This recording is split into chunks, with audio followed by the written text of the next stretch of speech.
Chapter 833. When Wang Wan and Zhang Xiaobao returned to the prefecture of Jili State, they saw the detailed information sent back by Li Sun. Although it was called information, it was actually a nagging letter. Li Sun complained a lot in the letter. First of all, he complained that he did not have a good new year. He had been leading the army outside. It was very cold and very uncomfortable. Then he complained about the supply difficulties. The people who went to help transport from Jili State could support the consumption of the army in the beginning, but as the army continued to advance, the inconvenience became obvious. Often, when the army advanced dozens of miles, the supply team behind would need a few days to send the follow-up supplies, which greatly affected the mobility of the army. Then he said that the people of the Blackwater Commandery were cunning. They did not confront him head-on, but ran all the way back and took all the people with them.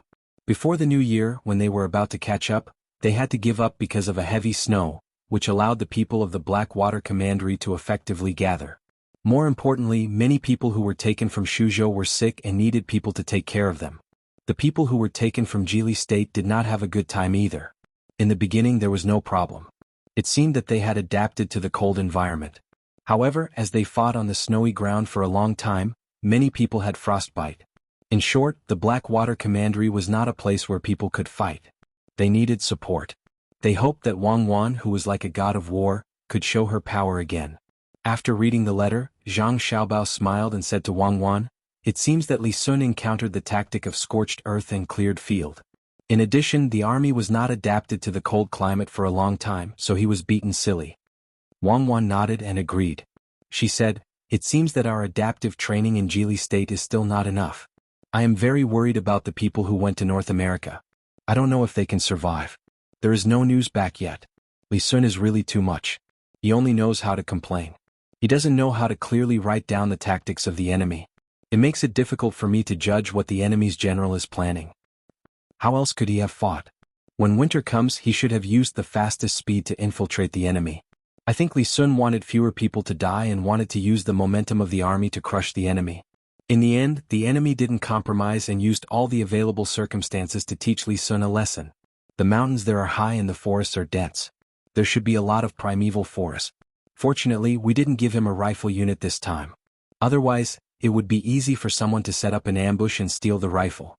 It's so cold that he can't even pull the trigger." Zhang Xiaobao also analyzed the situation. Time and place were on the opponent's side. As for the people, both sides seemed to be about the same. Wang Wan put down the letter in her hand. After thinking for a while, she said, "We should have Li Sun stop. Withdraw the army and replace it with a new one. Right now, the morale of the more than 20,000 troops is as low as it can be. The Blackwater Commander-in-Chief's mansion is large. We can't expect to take it down in a short time." After Wang Wan made the decision, she quickly sent someone to deliver the letter to Li Sun. It was estimated that it would take at least a month for the letter to arrive. There was no other way now. Zhang Xiaobao also agreed with Li Sun's proposal to withdraw the army. He added, "The gunboats can't go forward to reinforce from the sea because of the ice over there. Shouldn't we use them? I wonder if Shuayun can go with them? It's best if she can send back the news as soon as possible." Perhaps because she heard Zhang Xiaobao's call, Shuayun flew back the next day. Seeing Zhang Xiaobao and Wang Wan appear to be very intimate and eating a meal of beef, she reluctantly left with Wang Wan's order. A gust of cold wind blew, causing Li Sun to involuntarily shiver. He put down his binoculars and gently rubbed his face that was covered in wounds from the wind. He gritted his teeth in pain and cursed, "Motherfucker, this group of people don't have any backbone at all. Are they still men? If they have the guts, come up and fight with blades and guns. They only know how to hide." At this time, Li Sun's adjutant, who was responsible for giving advice, didn't say a word. He was also beaten to a pulp by the other side. As long as this side formed a large scale, the other side would immediately retreat. Relying on their familiarity with the terrain, their speed was very fast. Every time they looked like they were about to be surrounded, they would find that the other side had disappeared between heaven and earth. Li Sun gritted his teeth and turned to ask the adjutant, "Tell me, how do we fight this battle? A few days ago we managed to surround them with great difficulty and surrounded them on a mountain. Just as we were preparing to attack after resting for a while, in the end, after one night, they actually turned into a city. We trapped them for a few days for nothing and let them run away again." When the adjutant heard Li Sun's words, he really wanted to say, "If you didn't insist on giving the enemy a chance to live that day, How could they have found a chance to escape if we surrounded them with only one person left? The people lying in ambush wouldn't have had time to move at all. Thinking this in his heart, the adjutant didn't dare to say it out loud. He could only go along with Li Sun's words and say, "Your Highness, I think they're not having a good time now. At least they've been running and never dared to confront us directly. They've eaten almost all of their food and other things. As for heating without a house, how can they not be cold?" Li Sun didn't say anything. He thought the adjutant was talking nonsense. Who wouldn't be cold? He was cold too. After chasing for so long, how could there be a fixed house to stay in? Living in a tent, damp and cold, there was no way to fight this battle. The adjutant continued, "Your Highness, I think it's better to retreat first. Now that it's the beginning of spring, they must also need spring plowing. Let's give them the place first and let them feel safe to return to spring plowing. When they've tidied up the land and planted the seeds, we'll make a comeback. Your Highness, think about it. They've spent so much effort to plant the seeds, so it's impossible for them to give up so easily. If we attack again, they'll definitely want to fight us to the death. Now we're not afraid of fighting, but we're afraid that they'll run away. If they still run away, we'll destroy their land." Good idea. The important thing is to cut off their hope of survival. They'll definitely go crazy. Your idea is good, retreat. But if I retreat, won't I be laughed at when I go back? What should I say to the emperor? Spring? Why don't I see any signs of spring? It's still cold when it should be. Li Sun didn't want to fight anymore. He was physically and mentally exhausted. Now he was in a dilemma. He couldn't enter because the Blackwater Commander-in-Chief's mansion was too big. He couldn't retreat even if he chased after them. Everyone knew that this was the Emperor's sword competition on Mount Hua. The people of the Blackwater Commander-in-Chief's mansion wanted to wipe them out. If he didn't submit to such an obvious provocation, where would the national prestige be? What's more, this was his first battle. If he ran away with his tail between his legs, wouldn't the other brothers laugh at him? The adjutant might not be able to fight in such an environment, but he had a good grasp of human nature. At first glance, he knew what Li Sun was thinking, so he gave him an idea. "Your Highness, we're not retreating. In fact, this is called a strategic shift. When Adjutant Wang was at the front line of Jinchuan, he also shifted a lot. Didn't he win in the end? A good general who only knows to move forward is not a good general. Sometimes it takes more courage to temporarily make concessions that are helpful to the overall situation." Li Sun liked to hear this. He squinted his eyes and kept nodding. He said to the adjutant, "Since you insist on shifting, I'll listen to you this time. Pass down my order. The front team will change to the rear team. Pay attention to maintaining the formation. Don't let them counterattack." The adjutant was stunned and looked helpless. He had to take the responsibility. But he didn't help to win the battle, so he had to do this. With Li Sun's order, the troops began to retreat. It was easy to say, but it couldn't be done in a short time. And it was impossible to retreat to Jili in one breath. They could only retreat to the Bohai Commander-in-Chief's mansion first. Li Sun was very reluctant to go there. He was afraid that if he met the people of the Bohai Commander-in-Chief's mansion, they might learn from the Blackwater Commander-in-Chief's mansion and make trouble. It would be really difficult to deal with them. The Tang army retreated when its morale was at its lowest. As in all wars, the people of the Blackwater Commander-in-Chief's mansion would not give up such an opportunity to chase. Although they did not engage in a large-scale battle, the harassment of the small groups of troops never stopped. Traps, night attacks, and all the tricks that could be used were used, making it very difficult for the troops that Li Sun sent to bring up the rear. Li Sun could hear the casualties from the rear every day. Not many people died, but they were always dying. He was very worried that the troops at the rear would retreat when they had no morale. In that case, he didn't know how many people would die. After retreating for a few more days, what Li Sun was worried about did not happen. Instead, there was a turning point.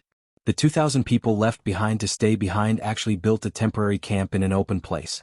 They learned from the people of the Blackwater Commander-in-Chief's mansion that they also poured water into ice and were resting. "Your Highness, the 2,000 people at the rear seem to want to counterattack." One morning before breakfast, the army officer came to Li Sun's tent and said to Li Sun. Li Sun was stunned and asked puzzledly, "Do they want to fight to the death? That won't do. 2,000 people are not a small number. If they die, how can I explain it to Xiaobao? They are from Jili province." The army officer shook his head and replied, "Your Highness, I don't know whether they want to fight to the death or not." They didn't continue to send back messages as before. Instead, the people in charge of receiving them saw a lot of smoke rising there. "I thought they wanted to stay there for a long time and wait for a chance to counterattack." Hearing the army officer's words, Li Sun was more confused. I don't seem to have given such an order, right? Aren't they messing around? Stay. With what? The food left for them is enough for them to eat for a few days. Now they are almost finished. Do they want to starve themselves to death? Find a way to get in touch with them. The more Li Sun thought about it, the angrier he got. They didn't listen to his order. Could it be that he couldn't command the people from Jili province after fighting such a depressing battle? While they were talking, a messenger rushed in from outside. He looked anxious and reported to Li Sun, Your Highness, bad news. Your Highness, there is smoke rising there. I know. Isn't it just the troops at the rear? Li Sun said disapprovingly. Yes. But that smoke, Your Highness, you'd better go and see for yourself. The messenger wanted to explain but suddenly gave up. It was only a few steps away.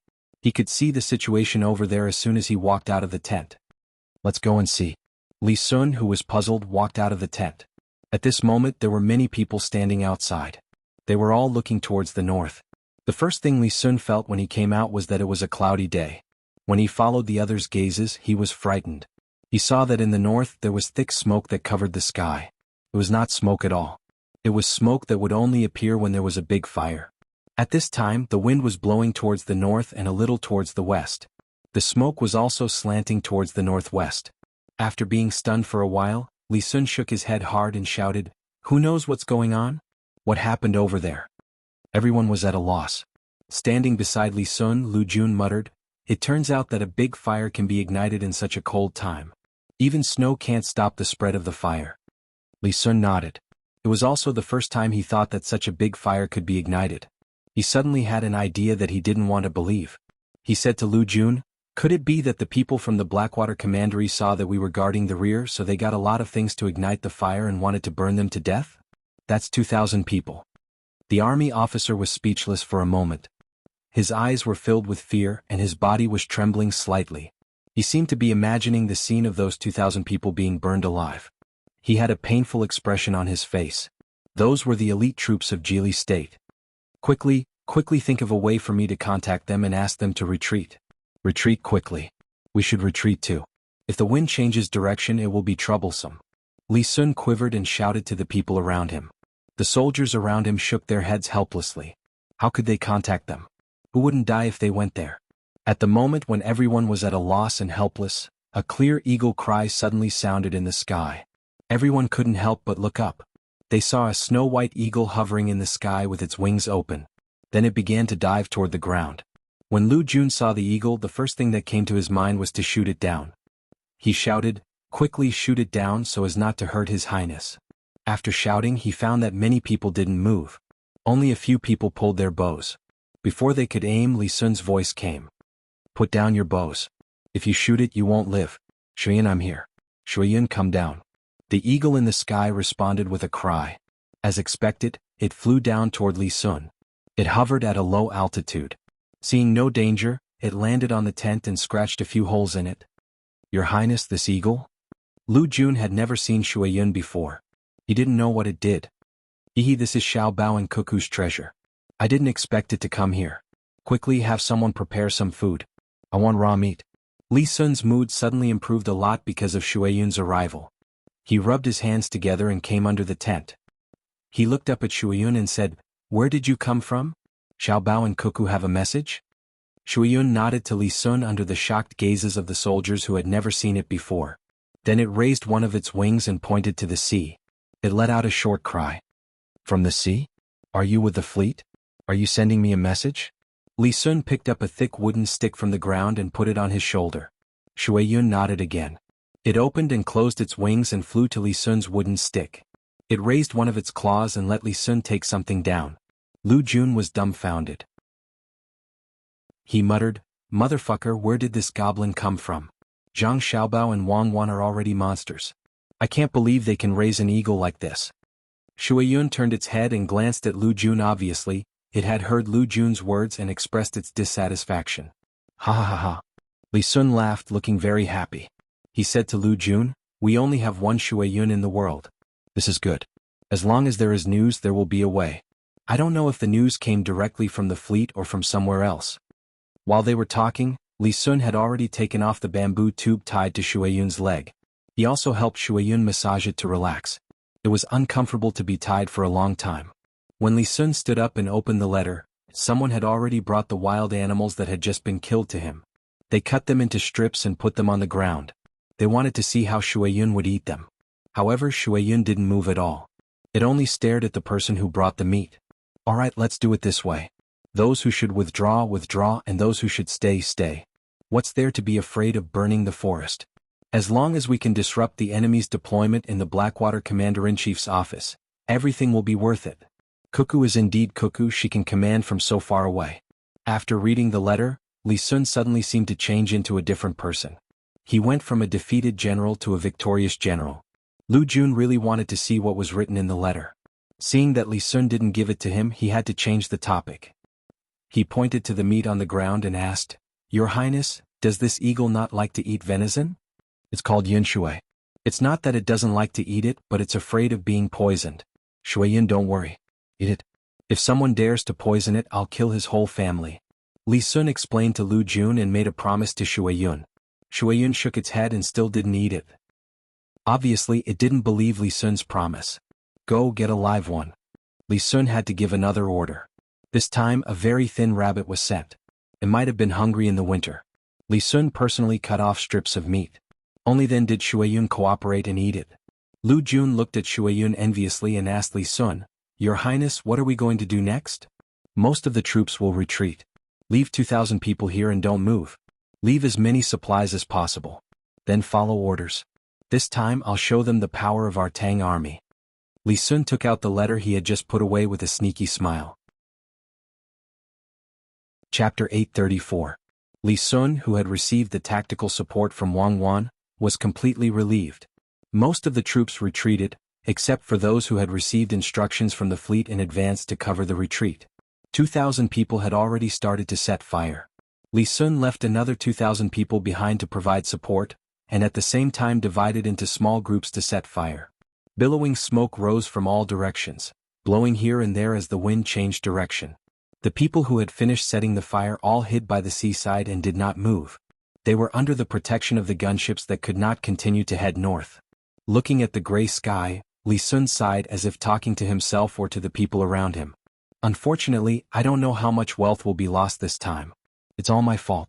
I didn't succeed in conquering the Blackwater Commander-in-Chief's mansion. Otherwise, I wouldn't have to resort to this." Shen Jun was beside Li Sun. Hearing Li Sun's words, he was very puzzled and comforted him. "Your Highness, why worry? Even if it's burned, it's the trees of the Blackwater Commander-in-Chief's mansion. It's not a pity." The others who only knew how to fight nodded in agreement. Li Sun chuckled. "What do you know? There's no Blackwater Commander-in-Chief's mansion. You have to look at the long term. Now it seems to be someone else's territory, but after this is over, it will be Tang's territory. There are many trees that can be used as pillars, and the rare beasts and medicinal herbs on the mountain are all gone. Do you know how much money has been lost? It can't be counted. If the burned land is developed, it might be able to contribute to 1/5 of Tang's territory. Damn Blackwater Commander-in-Chief's mansion, playing hard and fast and guerrilla warfare with me. Isn't it because they can't adapt to the environment?" Shinjun was shocked. "So much money? If I had known this would happen, I would have let Wang Wan personally lead the troops.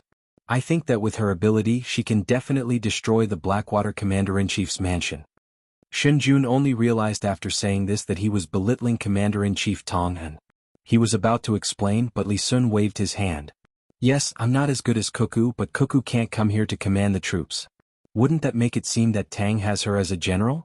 That's why they only gave me advice and didn't come here personally. This battle has to be won, no matter how many resources are lost or how many Tang soldiers are injured or killed. Not only must we win, we must get a result as quickly as possible. We can't drag this out. If we do, who knows how many people will start having other thoughts."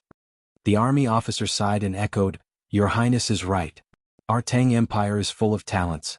We can't let Zhang Xiaobao and Wang Wan participate in everything. Otherwise, what will others think of our Tang Empire? Let's burn it. We'd rather lose it." Li Sun laughed. "Who said they won't participate? They just won't fight directly. When the number of casualties is about the same, Zhang Xiaobao will definitely have a way to minimize the losses. Since they came up with the idea, they will definitely have a follow-up plan. Can we really get any benefits from it?" Shinjun didn't believe it. What benefits could there be if it was burned down? I don't know about others, but Zhang Xiaobao definitely won't just focus on destruction. Maybe it's a trick within a trick. Let's wait and see. We'll know when the time comes. Li Sun didn't doubt Zhang Xiaobao's ability at all. He looked at the gray smoke that dyed the sky and felt much better. In the government office of Jili State, craftsman Yin, who had become a judge, finally got together with his younger brother. They talked about various things after they parted. Although they used to communicate with each other through letters, it couldn't be compared to face-to-face communication. His younger brother was much more honest now. He didn't think about corruption and bribery anymore. Back then he was bold because he wanted to use his life to get more money and then provide it to his family, such as his father and brother. Now he was more worried about whether his actions back then would implicate his family.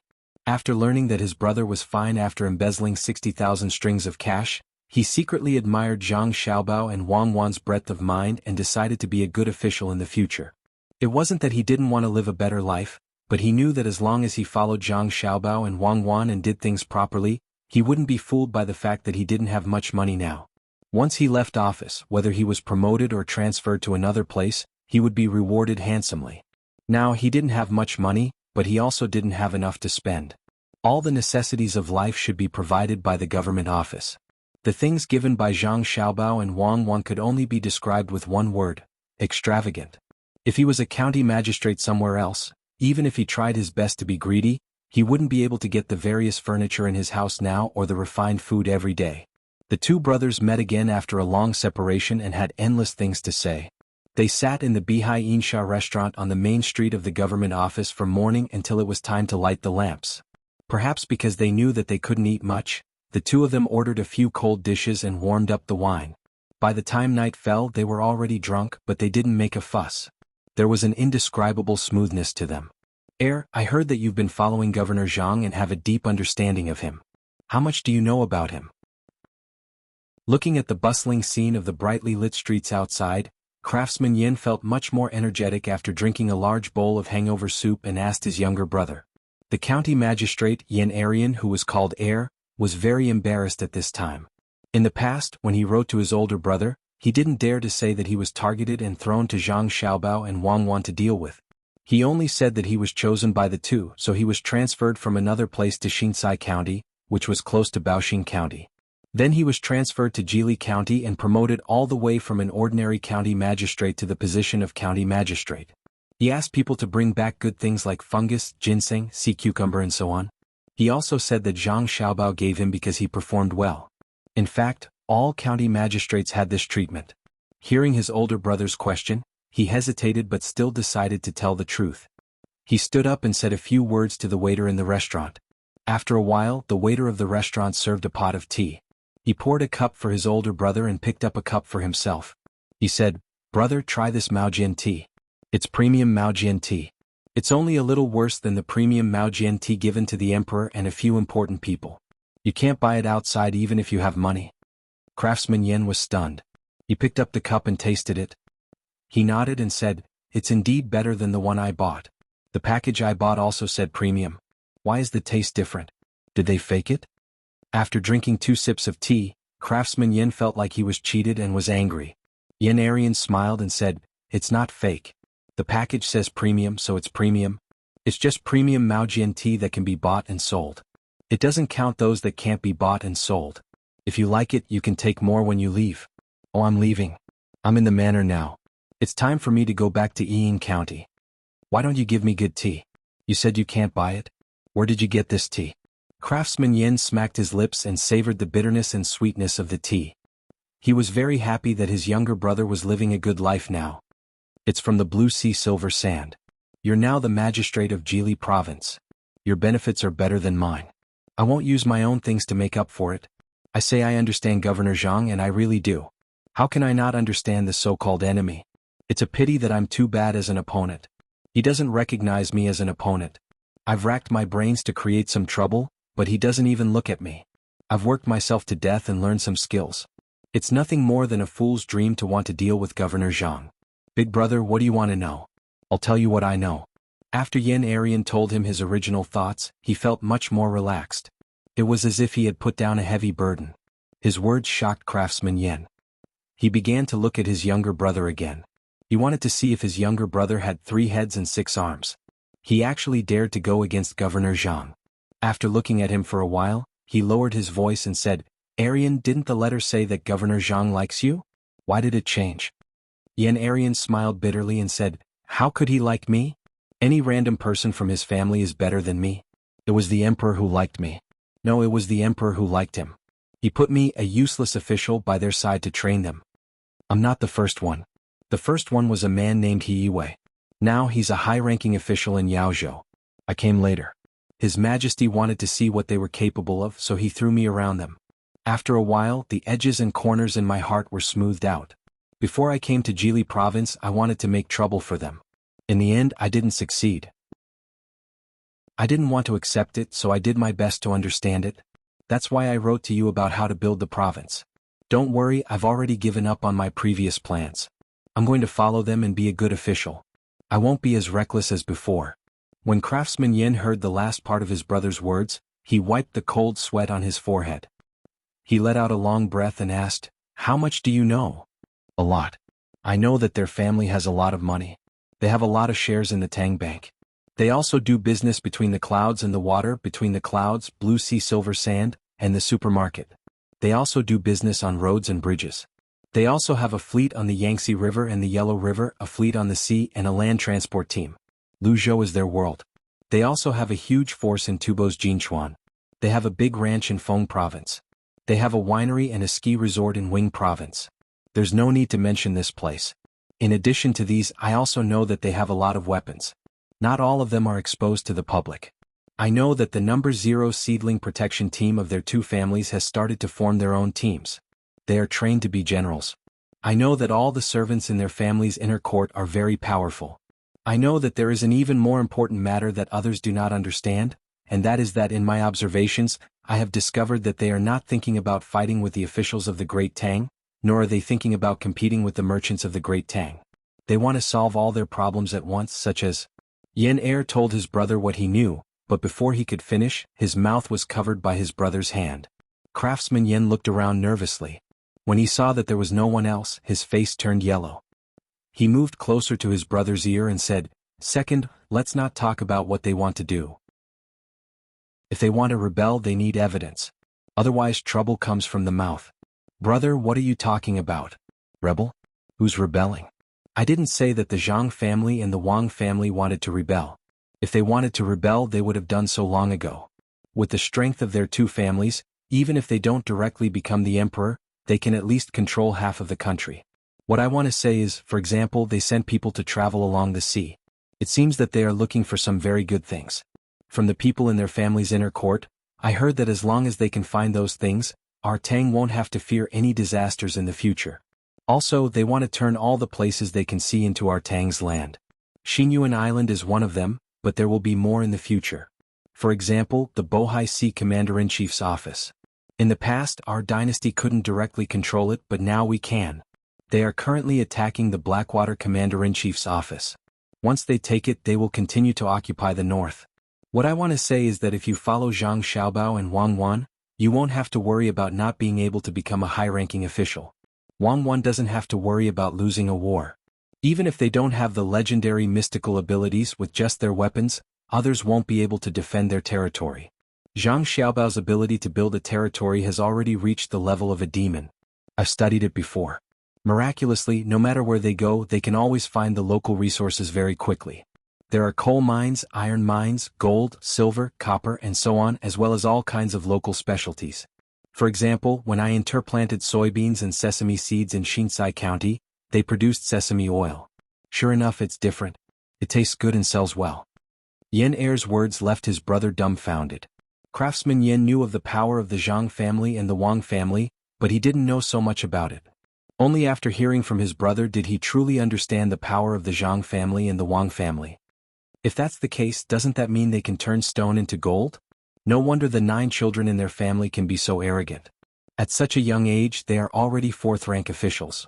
Although they are not official, they are still officials. They can be impeached and can also be questioned. It turns out that the current emperor is afraid of them rebelling. Craftsman Yin felt a lot better. He no longer cared about why Xiao Bei and the others could be such high-ranking officials. Going back to the history, such a thing had never happened before. Yen Er shook his head. No, it has nothing to do with that. His Majesty is. Speaking of this, Yen Er lowered his voice. His Majesty feels that he owes the Zhang family and the Wang family too much. The two families have countless businesses, such as the Tracker Association on the Yangtze River, the Breeders Association in Jiannan, and the construction team in Jiannan. But they don't have a lot of money to spend. Little brother's not a lot refers to the proportion, not the actual amount. The money for the research on all sorts of powerful weapons is from their family. Many of the soldiers' benefits are from their family, not the imperial court, roads, bridges, or disaster relief. Wherever the great Tang needs money, their family will take it, and not a small amount. His Majesty has obtained fame, all sorts of good technology and land, so he will naturally compensate them. Thus, their family's power is slightly greater. Craftsman Yen suddenly understood. If his brother hadn't said this, he really wouldn't have known the situation. After thinking for a moment, he said, they do have a bit more power. For example, the rumors from the capital say that Zhang Zhong's position as minister was arranged by his family. For example, the transfer of my position was done with a single word. But if they do this, can their family really support the entire Great Tang? Will His Majesty tolerate a family like theirs in the Great Tang? Of course, they won't be able to support it for long. They are currently changing. One reason is to avoid His Majesty's suspicions, and the other is to gradually withdraw from this kind of financial support. For example, in Gaimu province, they miraculously found a very large coal mine. I don't know how they were so accurate. After they found it, they started to contact others to mine it. It's the same for aluminum and other mines. They also transported all sorts of resources back from overseas. In the future, when there are other people to be officials in this place, they can split the benefits and have money. Naturally, they can support the local army. I heard from their family's inner court that in the future, the taxes will be directly managed by the capital and then sent back. Their family will then withdraw from this place. This way, they won't have to continue managing the conscripts, and His Majesty won't have to worry. Yen Er pointed to the north and told his brother about the large coal mine they found there. Craftsman Yen nodded woodenly. You really can turn stone into gold. You can find all sorts of mineral resources just by coming here. Amazing. Even more amazing is yet to come. Brother, have you heard of Kuanbu? Of course, it's good stuff. Many children in school are eating it now. It's said that eating it won't make one's neck grow longer. It's also written in the medical books. Why bring it up? Craftsman Yen looked at his younger brother with an expression that said, why do you have to ask your brother such a simple question? Then do you know that Kuanbu can be planted?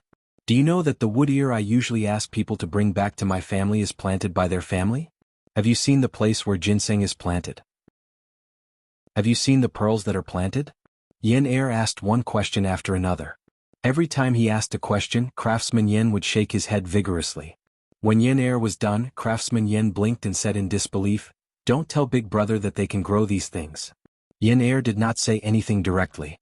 Instead, he took out a box from his pocket and opened it, revealing a necklace made of pearls.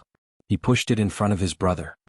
Brother, this is a gift from your younger brother to sister-in-law. It's a reward for doing a good job in the county. These are the pearls that Lu Zhou cultivated for 3 years. There are also more than 10 bottles of pearl cream. I didn't bring them today. I'll ask someone to send them to you when I get back. When Craftsman Yen saw the pearls in the box, he was completely dumbfounded. After a while, he recovered slightly. He picked up the pearls and examined them carefully. They were round and shone with a dazzling radiance. Under the illumination of the street lamps, they looked extraordinarily beautiful. Each pearl was about the same size, about 5 minutes long. It was not that he had never seen bigger pearls. Although he did not own one, he had seen more than 10 6-minute pearls placed together. However, those pearls were different from the ones in front of him. He had seen them before and knew that they were priceless. It was not easy to find them among the shells. The pearls he saw today were cultivated. If they could be cultivated, the pearls would not be as valuable as before. How could pearls be cultivated? How did the Zhang family and Wang family do it? When he thought of this, Craftsman Yen asked, have the pearls lost their value? No. Apart from being used to make cosmetics and jewelry, most of the pearls are sent to the hospital and treated as medicinal herbs. Yes, medicinal herbs can also be planted. When I have time, I'll go to the seaside and take a look. I'll tell you where to plant Kuanbu. Zhang Xiaobao and the others call it kelp. One of the spices in their restaurant is obtained from kelp. Second Yen seemed very excited. It was as if he was the one who had done all this. Craftsman Yen nodded in a daze. Okay.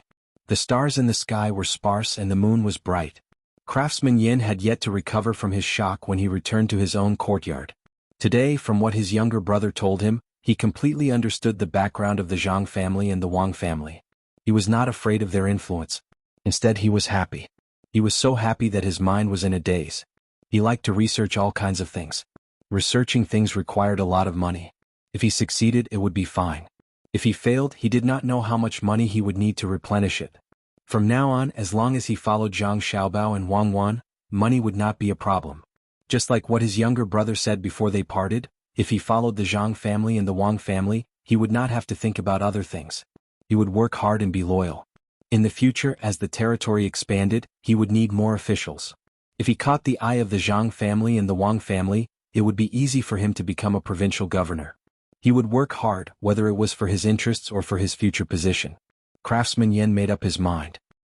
He waved his fist and stood up, preparing to go outside to see the beauty of the nightless city. Unexpectedly, he met two people as soon as he stepped out of the door. It was a man and a woman. The man was handsome and the woman was beautiful. There was an indescribable indifference on his face. When he was easygoing, he gave people the feeling that he was a crane in a flock of chickens. No matter how he looked, he found them familiar. He rubbed his eyes and looked carefully under the light of the street lamps. Yes, he knew them.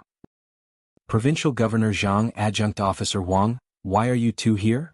Craftsman Yen asked, puzzled. Magistrate Yen, you really want to go for a walk? Before I came, I made a bet with Xiaobao.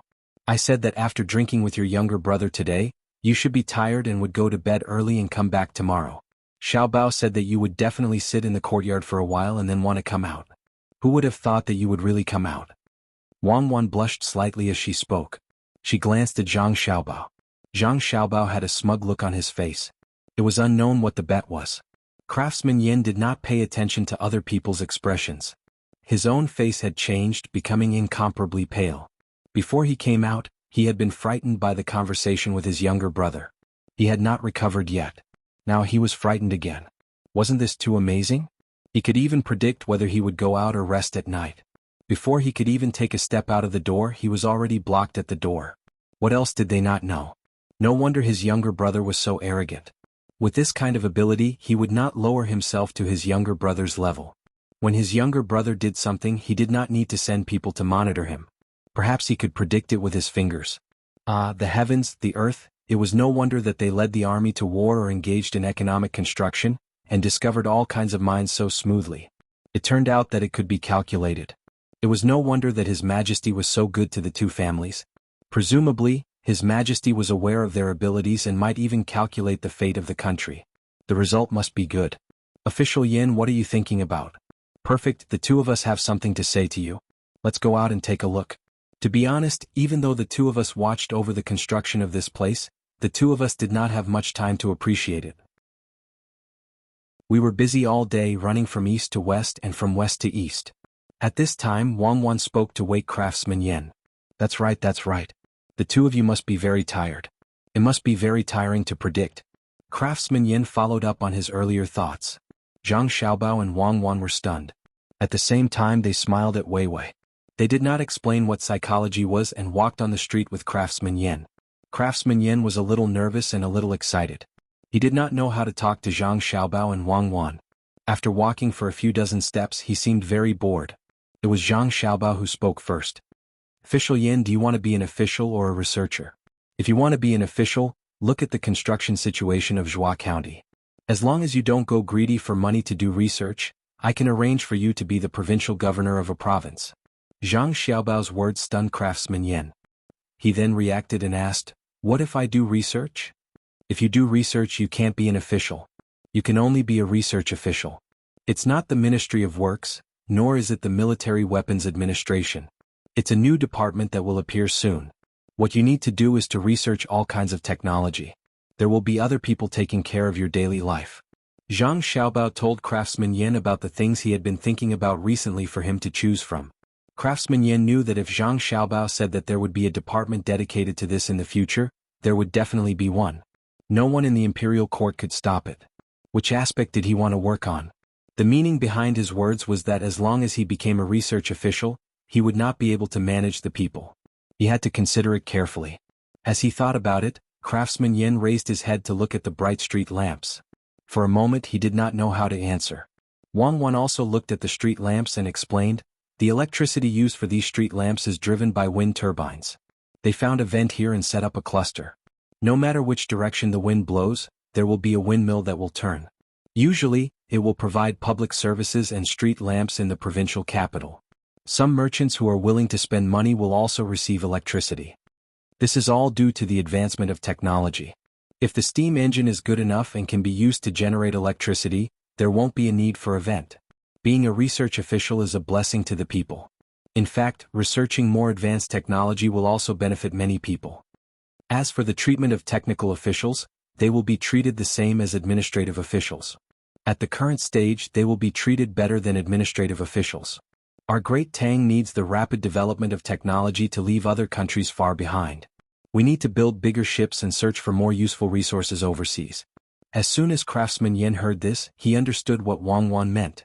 Wang Wan wanted him to be a technician because he had figured out the steam engine.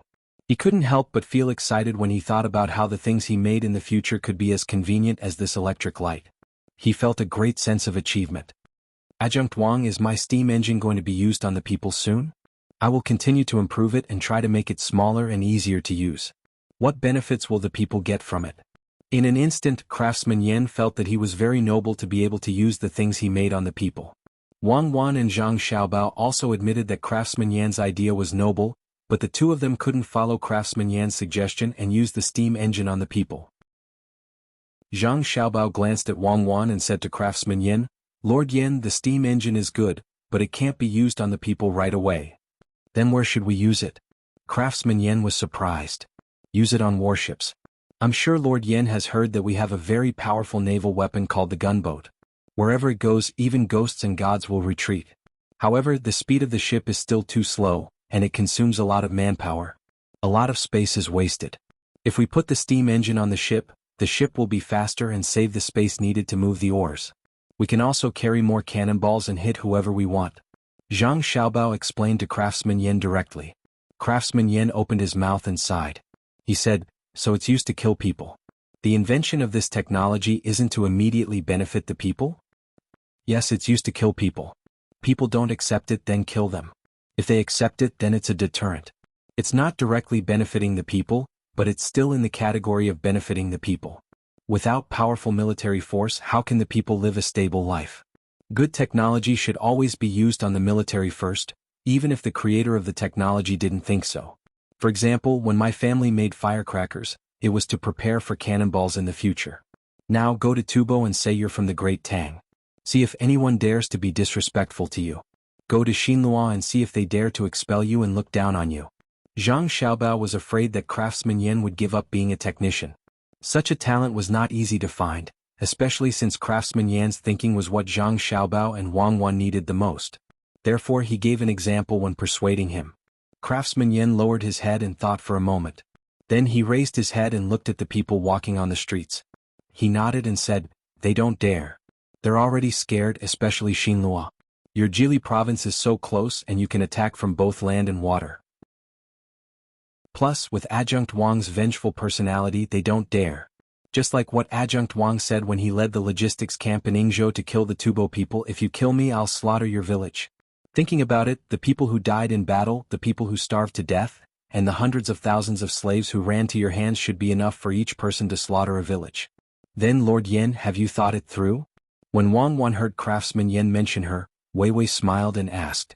Nodding, Craftsman Yan's gaze became firm. "I've thought it through. I'll be a technician and strengthen the Tang army first." Hearing his answer, Zhang Xiaobao and Wang Wan heaved a sigh of relief. In order to give Craftsman Yen some confidence, Zhang Xiaobao said, "Lord Yen, actually the steam engine can not only be used on warships. If it's the mainstream of the Yangtze River and the Yellow River, it can also be used for civilian transportation and carrying people. Try it on warships first. If it's useful, we'll immediately put it on civilian ships. Then it'll be more convenient to travel between the north and the south. Lord Yen, you should have heard of the Huayuan Express delivery. That's actually under our management. With a fast ship, it'll be more convenient to send goods and letters to the people who need them." Perhaps he was numb from the shock, But when he heard that the most powerful letter delivery organization in Great Tang was under the management of the Zhang Xiaobao and Wang family, Craftsman Yin didn't show any surprise. Instead he smiled. I know. My little brother wrote me letters in that direction. Back then, my little brother was afraid that you guys would find out about his letters, so he didn't dare to use the official route. I didn't expect that the other direction he took would still be under your control. I'll definitely study the steam engine properly. Wang Wan suddenly had an idea and added, Lord Yen, actually, there's one more thing that we haven't told you yet. After all, it requires too much money to support. However, I can promise you that as long as you can make the steam engine work well and not break down too often, we'll spend a lot of money on it. Can you tell me about it first? Craftsman Yen was curious. That thing is called a train. Why is it called that? Because it needs to ignite and release steam. It travels on 2 tracks and its speed is very, very fast. It can travel at least 1,000 kilometers in 2 hours. Oh no, it can travel at least 70 to 80 li. It's very convenient whether it's transporting people or goods. Wang Wan almost told him the speed of the train she and Zhang Xiaobao used back then. 2 hours was 2 hours, so it wouldn't be a problem for it to travel 1,000 kilometers. Craftsman Yin, who had already thought that he wouldn't be surprised, couldn't help but widen his eyes. If it can travel 80 li in 2 hours, wouldn't it be faster than the 800 li express? Governor Zhang, Adjunct Wang, can you go ahead and tell this lowly official in detail? If someone else had said this, Craftsman Yin felt that he would have scoffed. Who were they trying to fool? Traveling 70 to 80 li in 2 hours meant that it would only take 40 to 50 days to travel from one side of Great Tang to the other. How was that possible? But when Wang Wan said this and when he thought of the two's ability to calculate, even if he didn't think it was possible, it should still be possible. For a moment, Craftsman Yin couldn't hold back his curiosity and insisted on dragging Zhang Xiaobao and Wang Wan to a place so that they could talk about it in detail. Zhang Xiaobao glanced at the roadside and saw a big stall in front of him. The meat skewers on the stall were emitting light green smoke. There were also bowls of rice wine being served by the waiter from time to time. Many people were eating and drinking there despite the cold of spring. He said to Craftsman Yin, for example, go ahead and try the meat skewers as a check. If they dare to use bad meat, I'll get Xiaobei and the others to come over. Craftsman Yin knew that Zhang Xiaobao was joking. During the day, he had heard from his younger brother that the people of Jili province already regarded Zhang Xiaobao and Wang Wan as gods. No one would violate the rules set by the two of them, let alone use bad meat when roasting meat. Thinking of how Xiaobei and the others had come to find him not long ago, he smiled and said, yes, if Governor Zhang really went to find Xiaobei and the others, even if that person didn't have a problem, he would have said what he was thinking. At the time, I was so scared that I didn't even dare to hide it. They're just children, they only know how to fool around. If it weren't for that, I wouldn't have met such a formidable person like Official Yen. Let's go, it's my treat today. Zhang Xiaobao was also very happy to hear his younger brother and sister praised. Of course. Who told Governor Zhang to be so rich? Craftsman Yin followed over and found an empty table to sit down. He first ordered a pot of hot tea to warm himself up, then randomly chose a few skewers to roast. The three of them began to talk about the train. Chapter 835. The Blackwater Commander-in-Chief's mansion, which was the Swanee tribe and its affiliated tribes, had just turned defeat into victory. They were ready to take down the Bohai Commander-in-Chief's mansion, which was secretly supporting the Tang army. The battlefield was very bright. The Tang army could not adapt to the bad weather. Although there was an army that was very good at fighting in the forest, they could not withstand the cold of the snow, so their fighting strength was greatly reduced. Just as they were about to defeat the Tang army of more than 20,000, the Tang army suddenly changed tactics at the critical moment. They used a small elite force to pin down the enemy and then set fire everywhere. The thick smoke not only scared away all kinds of animals, but also made the Tang army lose the strategic initiative. It was said that the commander of this army was a nephew of the great Tang emperor, Li Longji. He had been accustomed to a life of ease, so he wasn't very familiar with war. For some reason, his fighting style had changed, becoming unfathomable.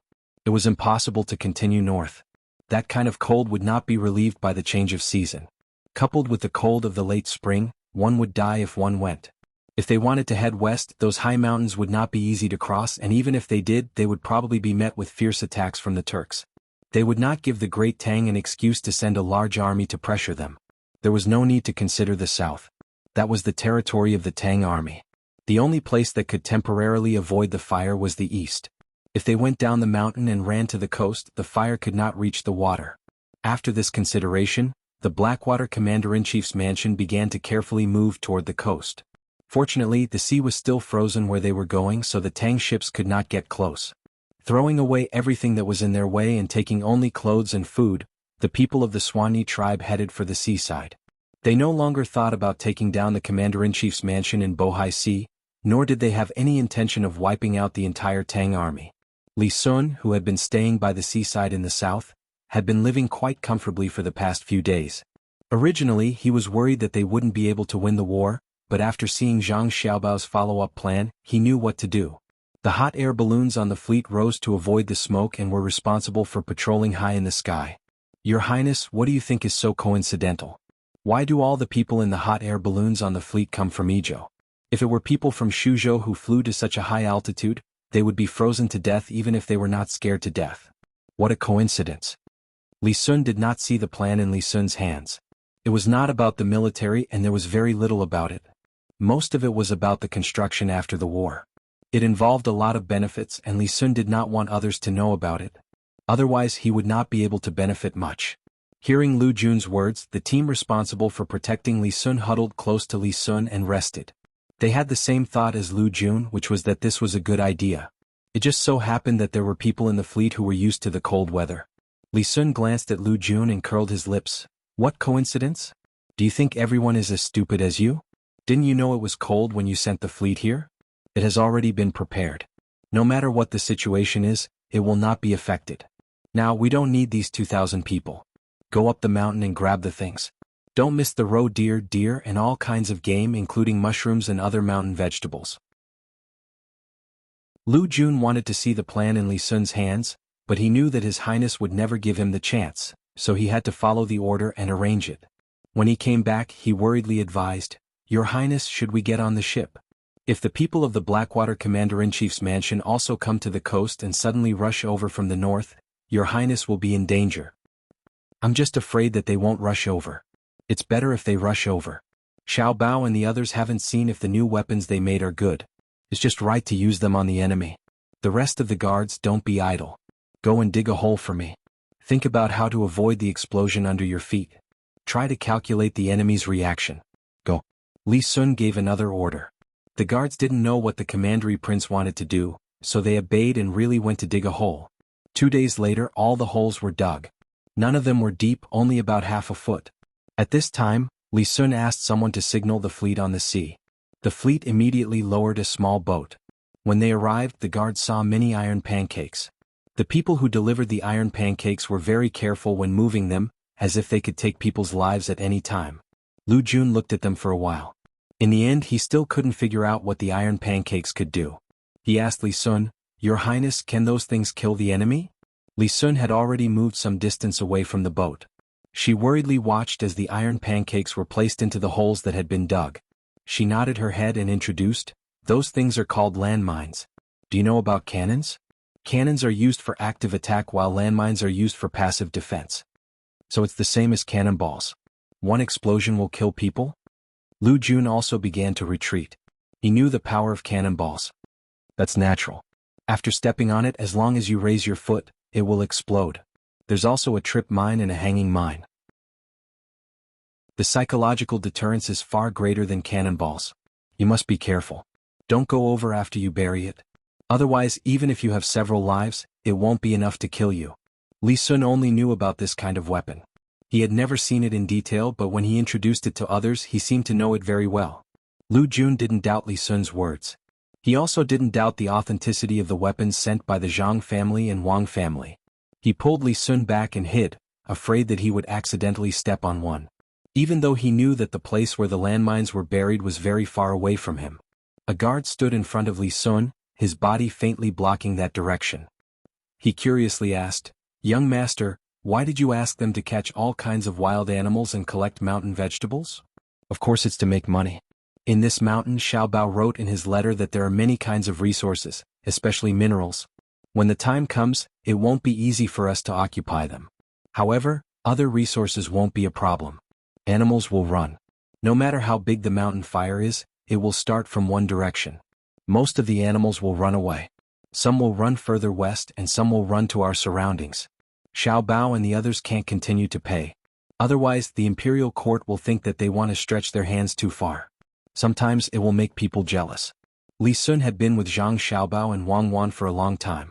In addition to the teachings of his family, he understood that what the Zhang family and Wang family needed to do now was not to build up one place after another. What they needed to do now was to avoid making others unhappy. This others referred to his imperial uncle. The guard nodded in agreement. That's right. The Zhang family and Wang family have made enough money now, and the power they control is not small. If they still want to occupy a place everywhere, they don't know what's good for them. But how can they make money by catching animals? The other guards also had the same idea. Now there was no one in Gongji province who did not know about the Zhang family and Wang family. The members of the imperial family who had gone to various places knew about the sphere of influence of the Zhang family and Wang family. If the provincial governors who were in charge of a region did not know about the Zhang family and Wang family, they would really have seen a ghost. The Zhang family and Wang family had been in the limelight for a long time. It was time to hide. Li Sun understood that his imperial uncle could not do without the Zhang family and Wang family. As long as the two families acted appropriately from now on, they could still maintain a balance. In particular, Xiao Bao's letter stated that in the future, when they expanded and occupied territories, the Zhang family and Wang family would not participate and would let others do it. In this way, more people would have too much power to cover up the Zhang family and Wang family. More people would occupy the Blackwater Commander-in-Chief's mansion and the Bohai Commander-in-Chief's mansion. His imperial uncle had to find a way to maintain a balance. Compared to the Zhang family and Wang family, which were easier to control, the new territories that the Tang Empire occupied in the future would be more troublesome. With one less worry in his heart, Li Sun's expression became more natural. He said to the people who still could not figure out why they had to catch so many wild animals and collect wild herbs. Can the wild animals here be seen south of the Yellow River? I think it's impossible, so we'll catch a few live ones and send them to the capital to raise. As for the rest, we'll kill them and directly make them into cans here. Then we'll sell them to other places. A can of braised roe deer meat can be sold for 10 strings of coins, and people will fight to buy it. Why is that? The army officer did not understand for a moment. Things are valuable when they are rare. What is identity?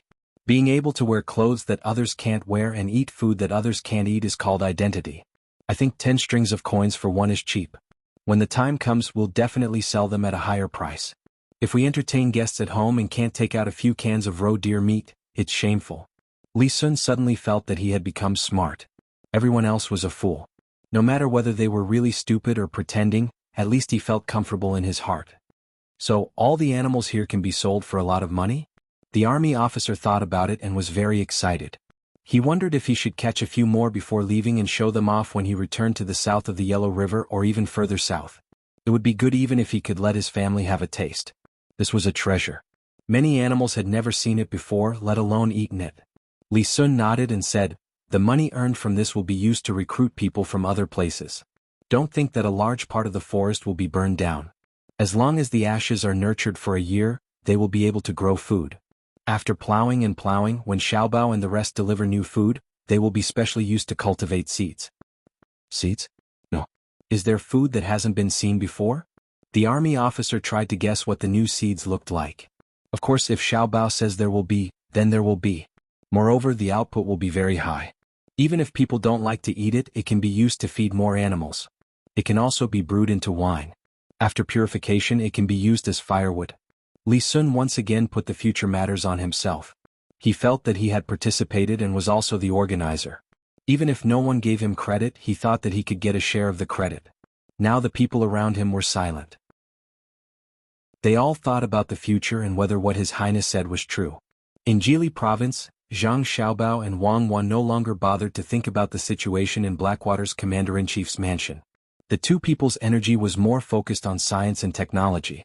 Now they had written down all kinds of ideas and passed them to the craftsmen from all over the country. It included all kinds of aspects. For some aspects, the two people understood more thoroughly and developed faster. For those that they didn't understand, they gave a general idea and let the craftsmen figure it out by themselves. After meeting Zhang Xiaobao and Wang Wan, the craftsmen who didn't have a high status obviously improved a lot. In addition to being given official titles, the treatment they received was also incomparable to before. According to their own abilities they were evaluated. The higher the rank, the more salary they could receive every month. At most, they could receive 200 strings of coins a month. Under the temptation of money and the promotion of official positions, the craftsmen worked very hard. If they were interested in a certain aspect, they would dive into it and study it. They wouldn't give up until they had some results.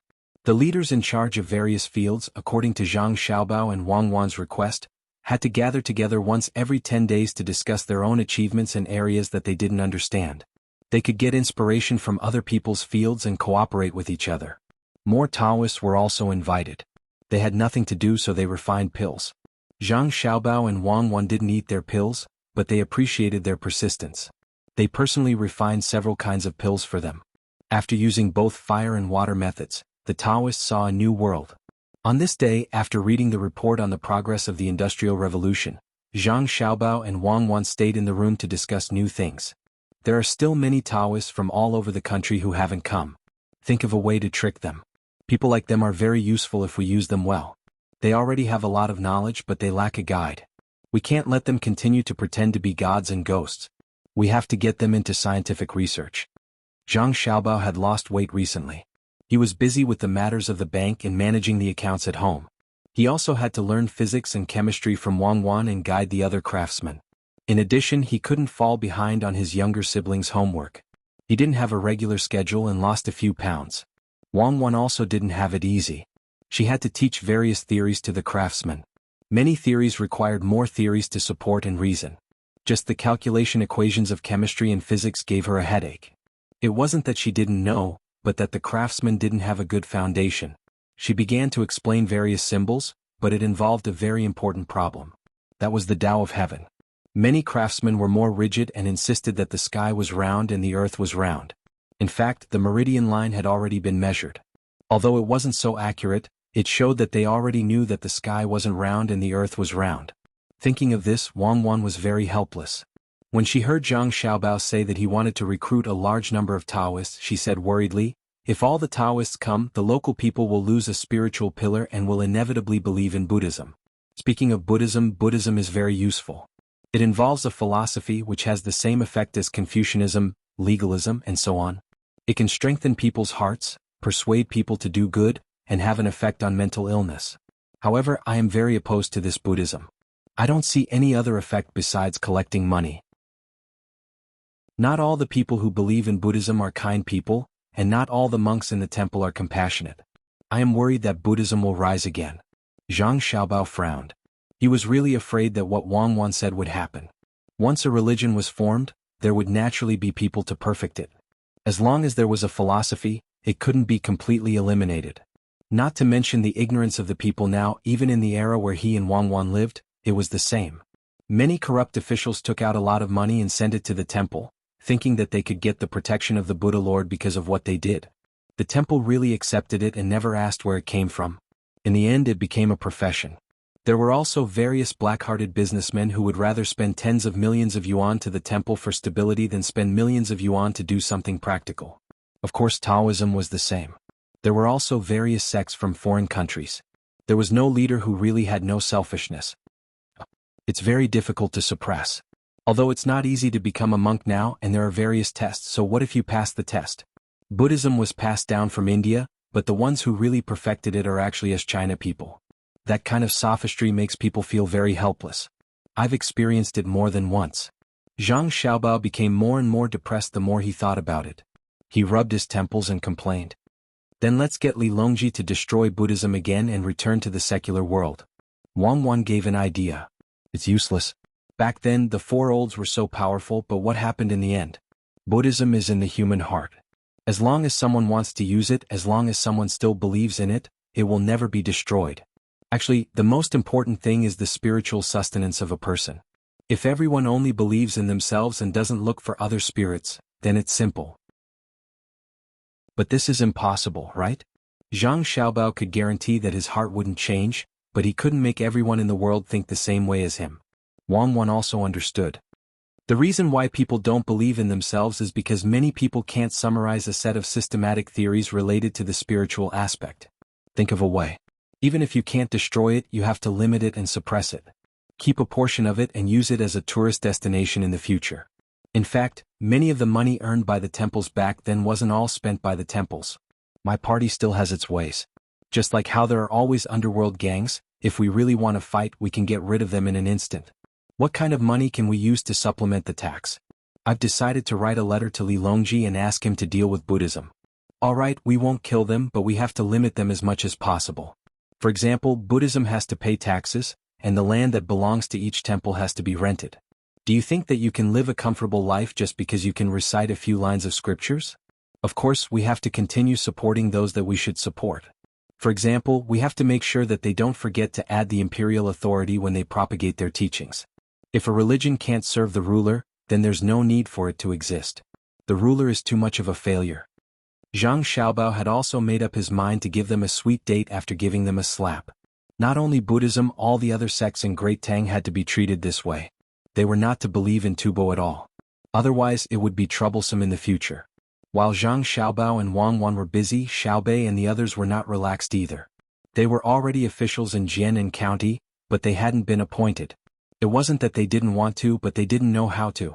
Although they had learned a lot from their brothers and sisters, they were at a loss when it came to applying what they had learned. When they were clamoring to be appointed, Zhang Xiaobao didn't stop them. He just asked them to take out a proposal according to their official position. Xiaobei and the others were immediately stunned. Usually when they saw their brothers and sisters doing things, they didn't take out any proposal. It was as if the two of them had come up with an idea long ago. They actually asked for a proposal. Hence, Xiaobei and the others decided to learn more. They didn't want to learn from their brothers and sisters. They felt that it was too big and impractical. Carrying their spring vacation homework in their backpacks, Xiaobei and the others formed a team and set off in the direction of Ying County. Making a proposal is a very difficult thing to do. Cheer up, otherwise we'll never be able to become an official. Xiaobei grabbed the straps of his backpack and walked in the middle of the team. He kept muttering. It was unknown whether he was telling others or encouraging himself. They were looking for Craftsman Yan's younger brother and learning from him every day in the yamen. They wanted to learn the skills before the end of the holidays, make a proposal and become an official. Of course they had to finish their homework. When they arrived at the yamen and began to participate in the daily matters, Xiaobei and the others realized that things weren't as simple as they thought. At first, they thought that there weren't many things to do in the yamen. The most interesting thing was to ask for cases. If a citizen wanted to complain, they would beat the drum at the entrance of the yamen and be led in to ask about the case. Then, the bad guys would be punished and the good guys would be protected. In the end, after 5 days the little guys were dumbfounded. There were cases but they weren't good or bad people. For example, there were 2 neighboring families. One family's fence was blown down by the wind, and the other family's chickens were crushed to death. Normally, the family whose fence was blown down should compensate the family whose chickens were killed. However, the reason the fence was blown down by the wind was because the drainage ditch of the family whose chickens were crushed to death flowed past the fence. The flock of chickens kept digging under the fence. What is this? Xiaobei, who wanted to be an impartial official, counted with his fingers but couldn't figure out how to judge this case. In the law, there were no specific rules in this area. If the case was judged according to the law, one side would definitely be at a disadvantage. The chicken farmer could be judged to have destroyed the foundation of the neighbor's house, but the one who complained was the chicken farmer, not the family who crushed the chicken. If the person who fell down the fence harmed the neighbor's poultry, the chicken farmer wouldn't be convinced. Can we judge one family first, then the other? This way, one case will become 2 cases and each family will be judged separately? Xiaobei thought hard for a long time before asking Second Yin. Second Yin shook his head and patiently explained to Xiaobei and the others, being a parent official doesn't mean that you can just figure out the case. What you need to do is to adjust the relationship between neighbors. The law is nothing more than human feelings. If everything is judged according to the law, then it's enough to have a person who is proficient in the law and has a special knife and pen. Then how should we judge? Xiaobei humbly asked for advice. Second Yin and Wei Wei smiled and asked the 2 families below, Li Si, your chickens were crushed to death. Do you want me to judge your neighbor, Li Fangqing? County Magistrate Yen yes. Li Si, who was asked, glared at Li Fangqing angrily and replied. Second Yen then turned to Li Fangqing, do you feel wrong that Li Si destroyed your fence? That's right. Lord, you have to judge for me, Li Fangqing said. Second Yen nodded, then I will judge. Li Fangqing, there is a ditch next to your fence. Did you not know about it? Why didn't you report it if you knew? Today you crushed a chicken. Who knows, tomorrow you might crush a neighbor's child. Many chickens don't return to the nest after laying eggs. There are children who go and pick them up. I think you are planning to crush Li Si's child one day. Do you admit to your crime? Li Fangqing was dumbfounded when he heard this. It was just crushing a chicken. How did it become murder? Second Yen turned to look at Li Si. Li Si, don't you know that wherever the ditch passes, the foundation of the house will be unstable? You tried to frame someone's house. I think you want to cause your neighbor's house to collapse. Do you admit to your crime? Li Si was also frightened. Why did he become a homicide case when he came over to talk about the chicken's death? Guards, take these two into custody. After I finish writing the case, send it to the provincial middle school. Then I will go to the capital and behead them after autumn. Second Yan's voice continued. Xiaobei turned and nudged Xiaoyuan. Is there such a thing? Do we need to behead them? Xiaoyuan thought hard and shook his head. He whispered, no, he is making a judgment blindly. Xiaobei and the others knew, but the two commoners below did not. They did not understand the laws of the Tang Empire. The most they knew was that a life for a life and a debt must be repaid. Seeing that the death of a chicken would cost 2 lives, the two of them were afraid. Li Si was the first to speak. Sir, I won't sue. I won't sue, okay? My chicken was just about to be killed for meat. I still have to thank Li Fangqing. I will fix the ditch later. Li Fangqing quickly followed. Sir, I am willing to compensate for the chicken. I have long wanted to fix the fence, but I don't have the time. I will fix it later. That won't do. The two of you must have resentment in your hearts for coming here today. When the time comes, I will have to work hard on this case, Second Yen said with a straight face. Sir, we don't have resentment. We don't have resentment. Actually, the two of us are fine. I will go back and clean up the chicken, make 2 dishes, and drink with Brother Fangqing. Li Si promised. Li Fangqing continued, that's right. I will go and buy wine. Brother Li Si's chicken is delicious. Sir, I won't trouble you. The two of them came to an agreement. They wiped their cold sweat and walked out of the yamen with a look of lingering fear. Seeing the two of them leave, Second Yen chuckled and said to the 9 children, did you see that? As long as there is no injury or death, as long as the loss is not too great, don't judge if you can. If you judge one of them, the other will definitely bear a grudge. If you judge both of them, it will not be easy for you to get along with your neighbors in the future. Who knows what will happen? As an official, you have to judge the situation. It is better to let go of a quarrel than to make a case. Don't think that you can judge casually just because you have learned a lot of law. That kind of official is definitely not a good one. Xiaobei and the others were shocked. They nodded and finally understood that it was not easy to be an official. They decided to learn from him and become a good official after they learned. Very soon, someone passed the message to Zhang Xiaobao and Wang Wan. After reading the contents of the letter, Zhang Xiaobao smiled. It seems that to be a bad official, you have to be more capable than a good official. Once you become a good official, you will be more impressive than an ordinary good official. Isn't that so? This is good too. We can let Xiaobei and the others learn from others since we can't teach them directly. Do you really intend to let them become officials in Jianan? Wang Wan was also very happy. It was indeed not easy to find such a good official. These 2 brothers were really capable. The elder brother was greedy for money and did research. At the very least, they could govern the place well and then be greedy. She would rather have such an official than be an honest official who had nothing to do with the people.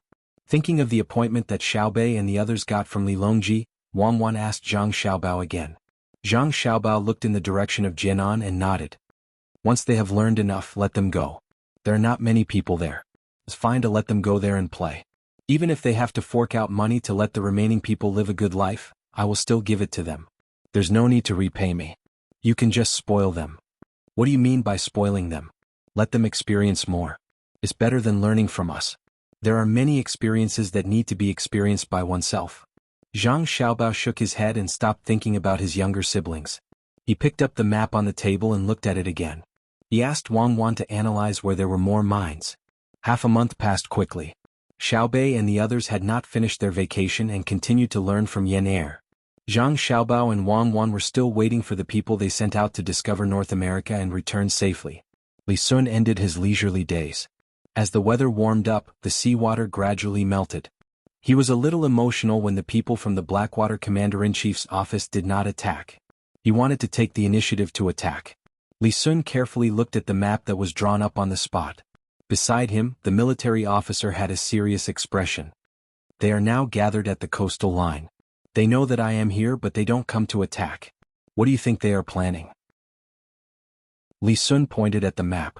That was where the people from the Blackwater Commander-in-Chief's office were. They had already determined the other party's location through the hot air balloon. Lu Jun came closer and thought about it carefully before saying, "Could it be that he's recuperating from his injuries and is preparing to take us down in one fell swoop after the injured people have more or less recovered?" Recuperating? I don't think so.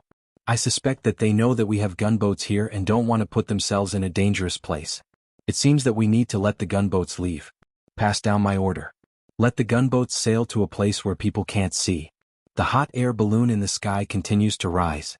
Li Sun thought about it and issued an order. Lu Jun's mouth moved.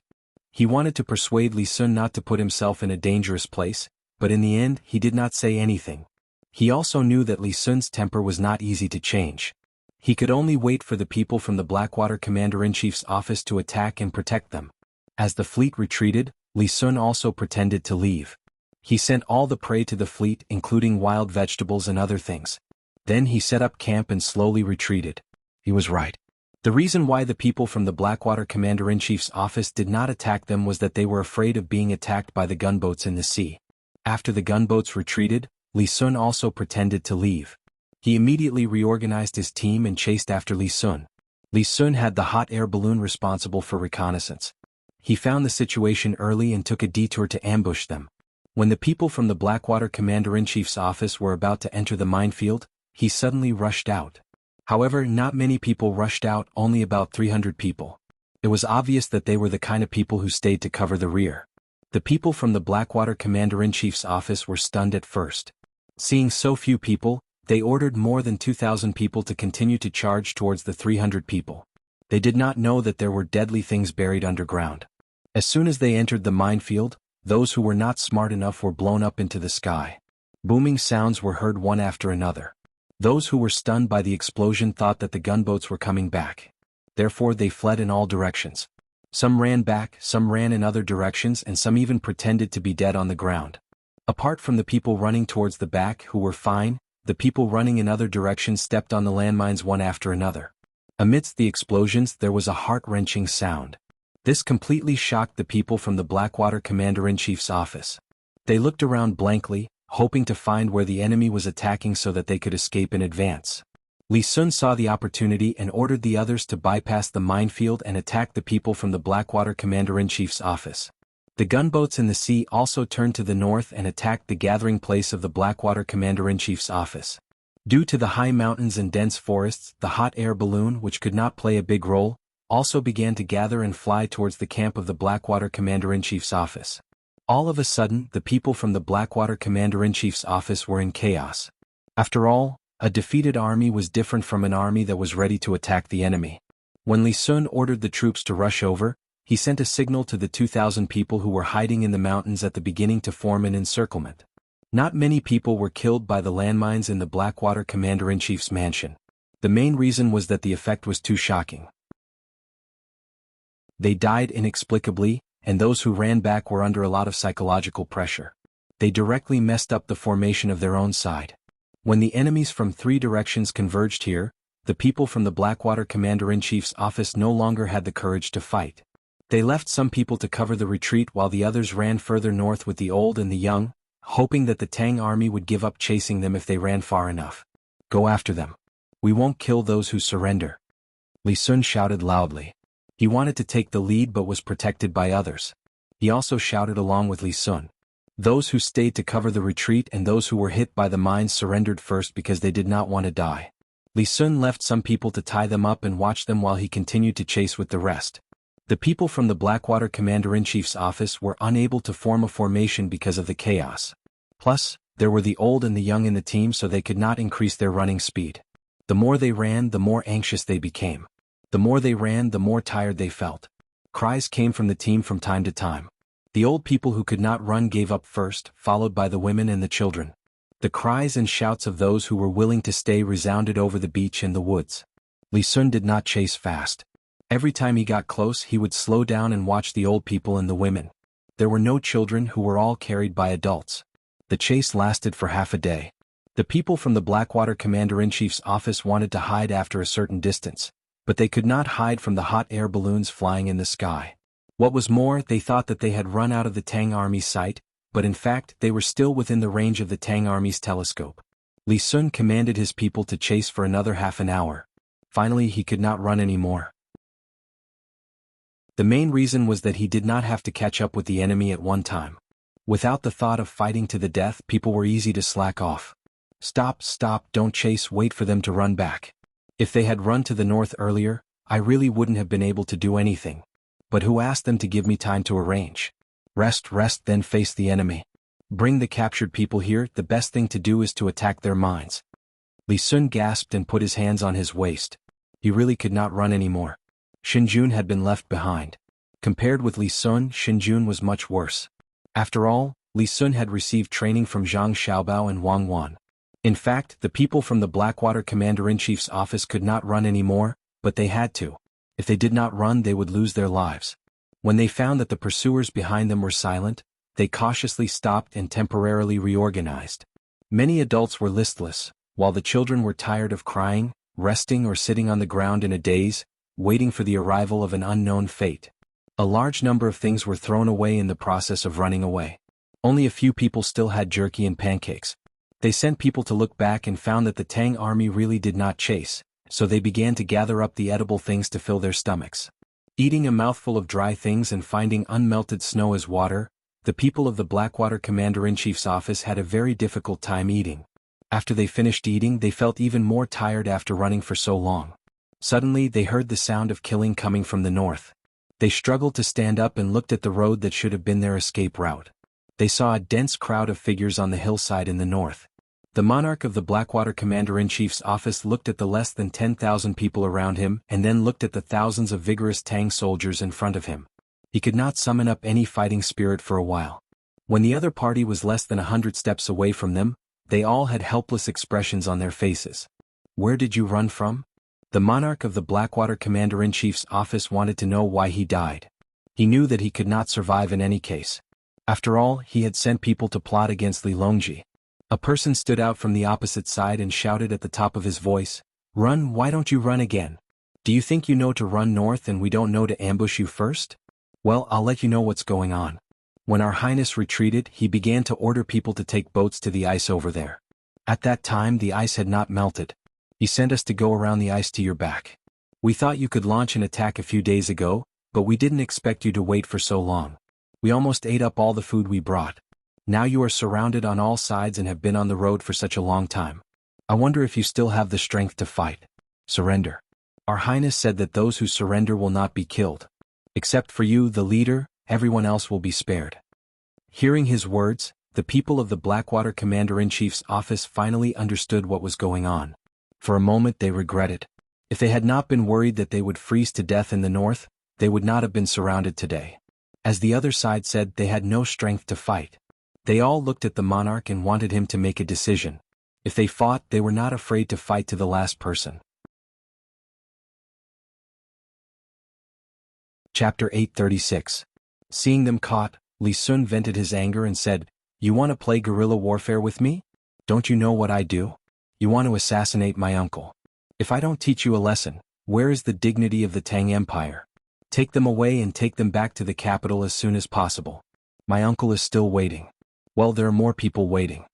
While ordering people to tie up all the people of the Blackwater Commandery and take them to the boat, Li Sun released the pigeons to Zhang Xiaobao and Wang Wan. He didn't have the pigeons to the Tang Empire, and the pigeons to Jili province were brought by the boat. In fact, the best helper should be Shuiyun, which could fly directly to the capital. It had been there several times and even lived in the capital for some days. But no matter what Li Sun said, Shuiyun didn't nod. Li Sun couldn't beat or scold it. After all, Shuiyun was so smart.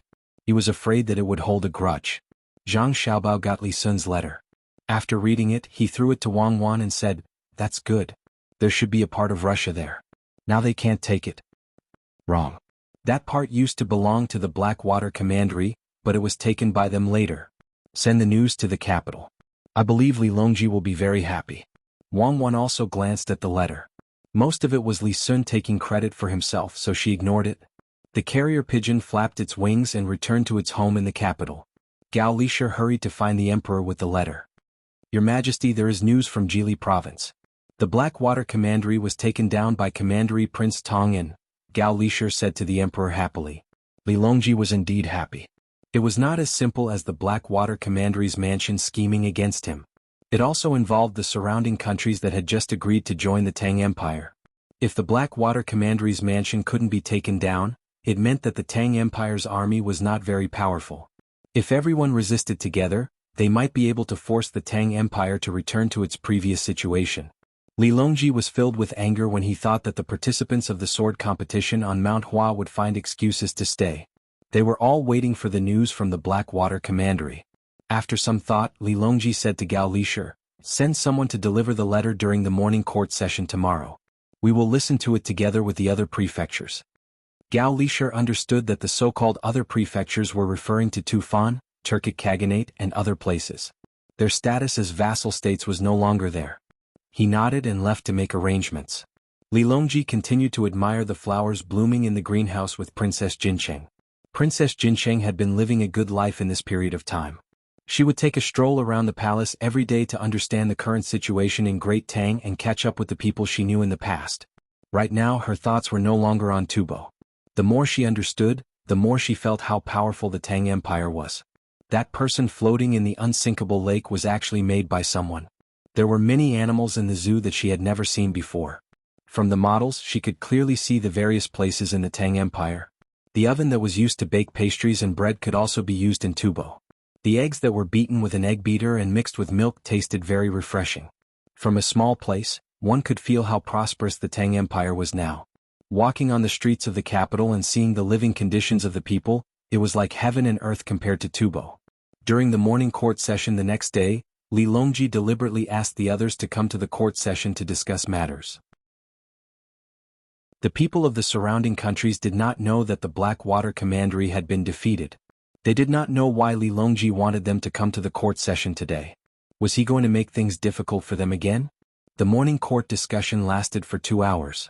When an urgent report came in saying that the Blackwater Commander-in-Chief's manor had been captured and all of them were going to be escorted back to the capital, everyone finally understood that Li Longji was telling them not to count on the Blackwater Commander-in-Chief's manor to win against the Great Tang.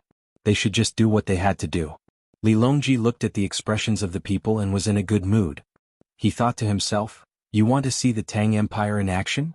Dream on. Let's see who else dares to stir up trouble. The officials had also just heard of this matter.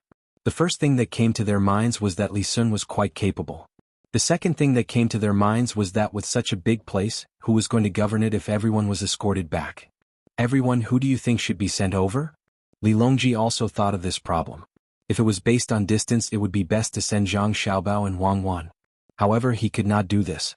Zhang Xiaobao and Wang clan were already very powerful. If they were any more powerful, even if he did not say anything, the pressure from the officials would not be able to withstand. This was not a good thing for Zhang Xiaobao and Wang clan. The officials looked at each other but no one said anything. They were thinking that that lousy place was far and cold. If they sent their own people over, it would be no different from being exiled. Official Zhang, how should we arrange it? Li Longji was very dissatisfied with the silence of the officials. This was because he felt that if Zhang Xiaobao and Wang Wan were given that place, they would definitely turn it into a prosperous place. With this comparison, if others were not willing to go, it could only mean that they did not have the ability. If they all wanted to go to a better place, would they not want to work hard to change it? Then what was the future of the Tang Empire? Thus he stared at Zhang Shua and let him speak. Zhang Shua did not want to be seen by the emperor, but he was standing very close to the emperor. There was no one in front of him, so the emperor looked up and saw him. Seeing that the emperor was asking him, Zhang Shua braced himself and stood up. He looked at Li Linfu Yu Wenrong and the others and was about to send them to the Blackwater Commander-in-Chief's manor. However, he paused and gave up on this idea. He felt that the emperor's attitude towards him had been getting worse and worse recently, and his opponent was also trying to cause trouble. If he was really the one who suggested it, what would the emperor think? Would it force his opponent to make a move against him in advance? Of course, he could not mention his opponent, nor could he mention his own people. That would make his subordinates cold. Last time, when he fought with Zhang Zhong, his subordinates were a little uncontrollable. Thinking like this, Wei Wei lowered her head and rolled her eyes. Suddenly she had a good idea. Your Majesty, this official thinks that we can choose one person from Li Sun or Li Yu to work there. Li Yu has done things steadily in Changning and has developed the area well. Not only is the economy prosperous, the government is smooth, and he knows how to help the surrounding provinces and counties become prosperous together. This official thinks that if Li Yu is sent to the Blackwater Commander-in-Chief's manor, it will definitely be another Changning. I believe that it will not take long before that place will become prosperous. Li Sun is the commandery prince of Tongan. I believe that all of us know how to govern Shuzhou. He is even more capable and is a member of the imperial clan. We can trust him. This is what this official thinks. Your Majesty, please make a decision. After saying this, Zhang Shua let out a long breath. He felt that he had not offended anyone. As for Li Sun and Li Yu, there was no other way. After all, they were not princes. He believed that the emperor would consider it. Li Longji knew what Zhang Shua was thinking. He was very dissatisfied with Zhang Shua's words. Did he think that governing the country was a child's play? Was it a question of who was taking advantage and who was at a disadvantage? A capable person would be capable no matter where he was placed. Thinking of this, Li Longji did not let Zhang Shua go. He asked him again, how many capable people have come out of Jinjia Academy this year? What do you think? Your Majesty, you can't do that. The people of Jinjia Academy are indeed extraordinary, especially the internal assessment that they have to pass before taking the imperial examination. They are good at managing the people of a region or managing a family in the capital. However, they are too close to the Zhang family and the Wang family. Zhang Xiaobao and Wang Wan are in Jili province. If we send them there, the entire northern Hebei province will be connected by them. It will be difficult to govern at that time. If they are plotting something. Before Zhang Shua could finish, Zhang Zhong, who was standing beside him, was unhappy and questioned him loudly. Zhang Shua, who are you saying is plotting something? Zhang Shua also reacted. Usually, Zhang Zhong was always silent in the court, so people almost forgot that he blurted it out.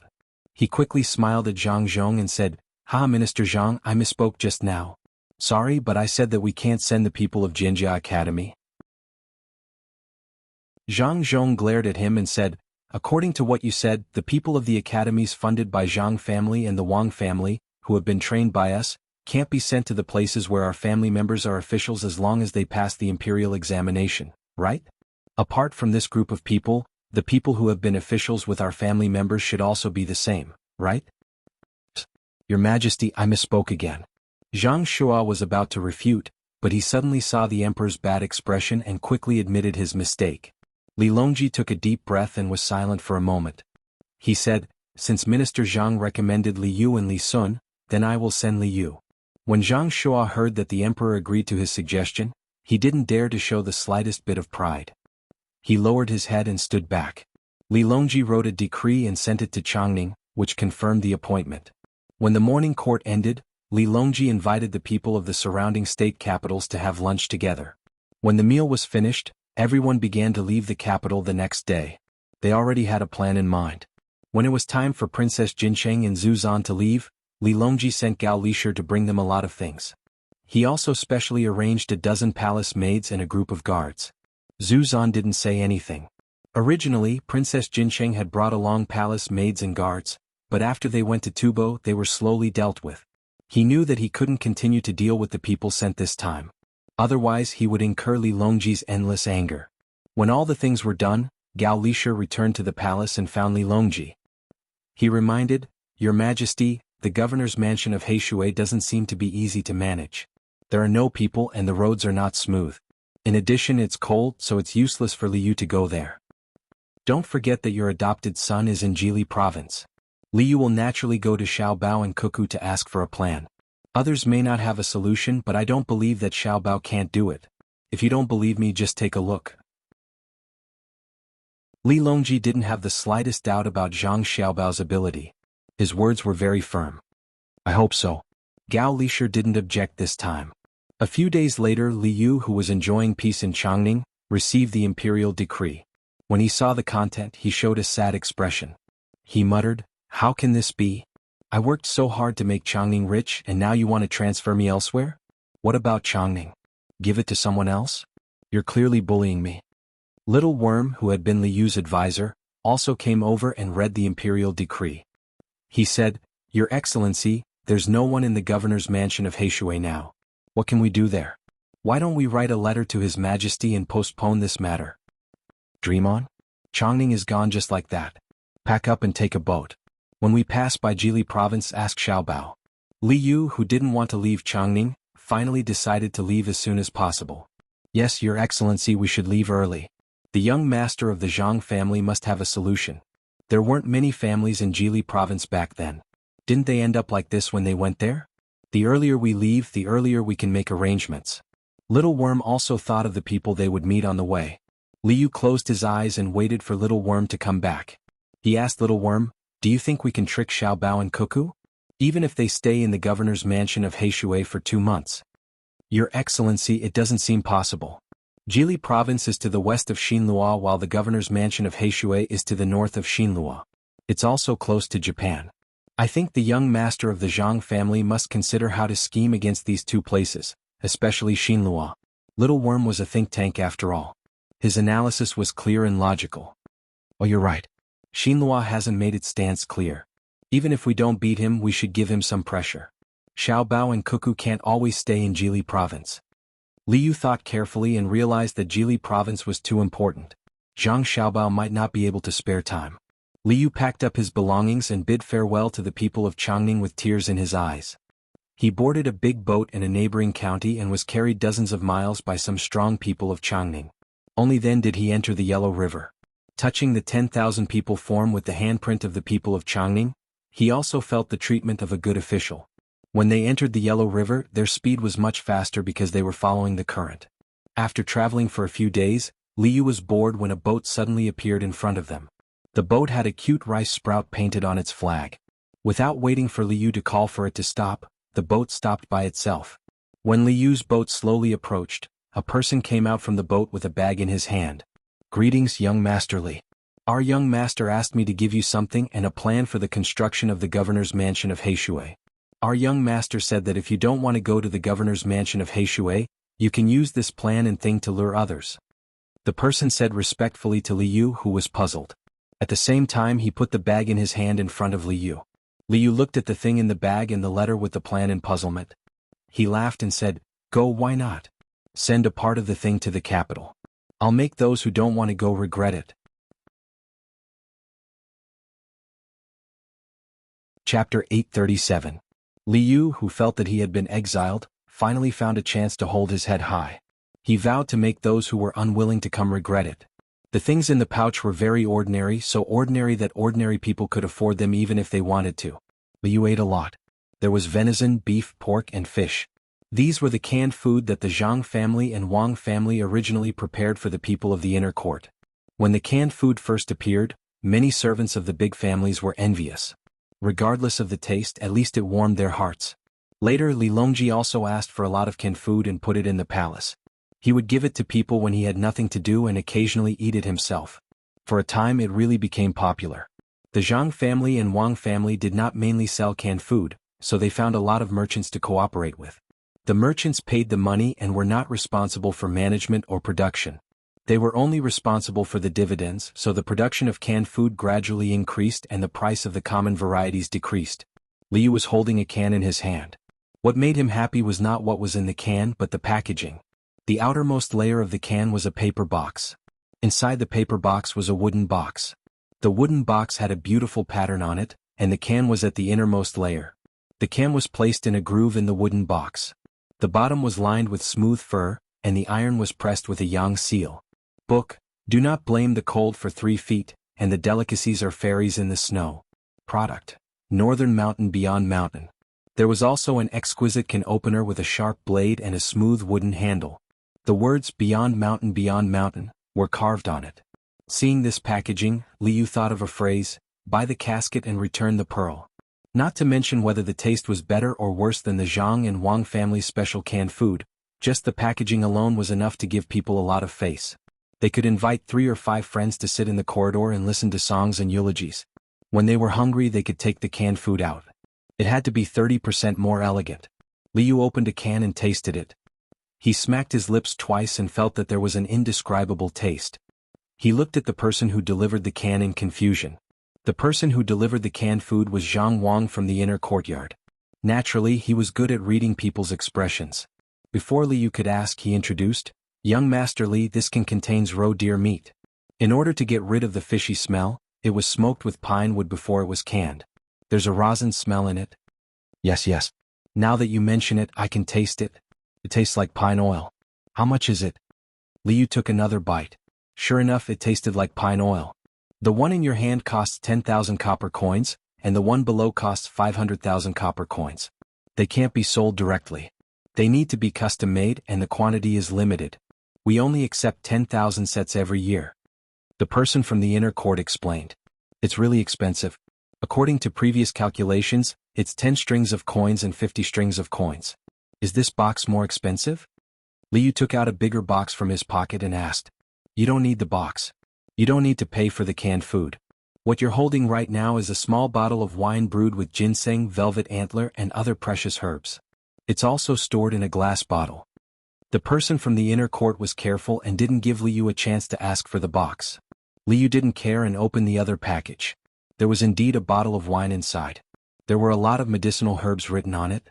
He didn't know if they were really put in. "Well, let's see how regretful they are.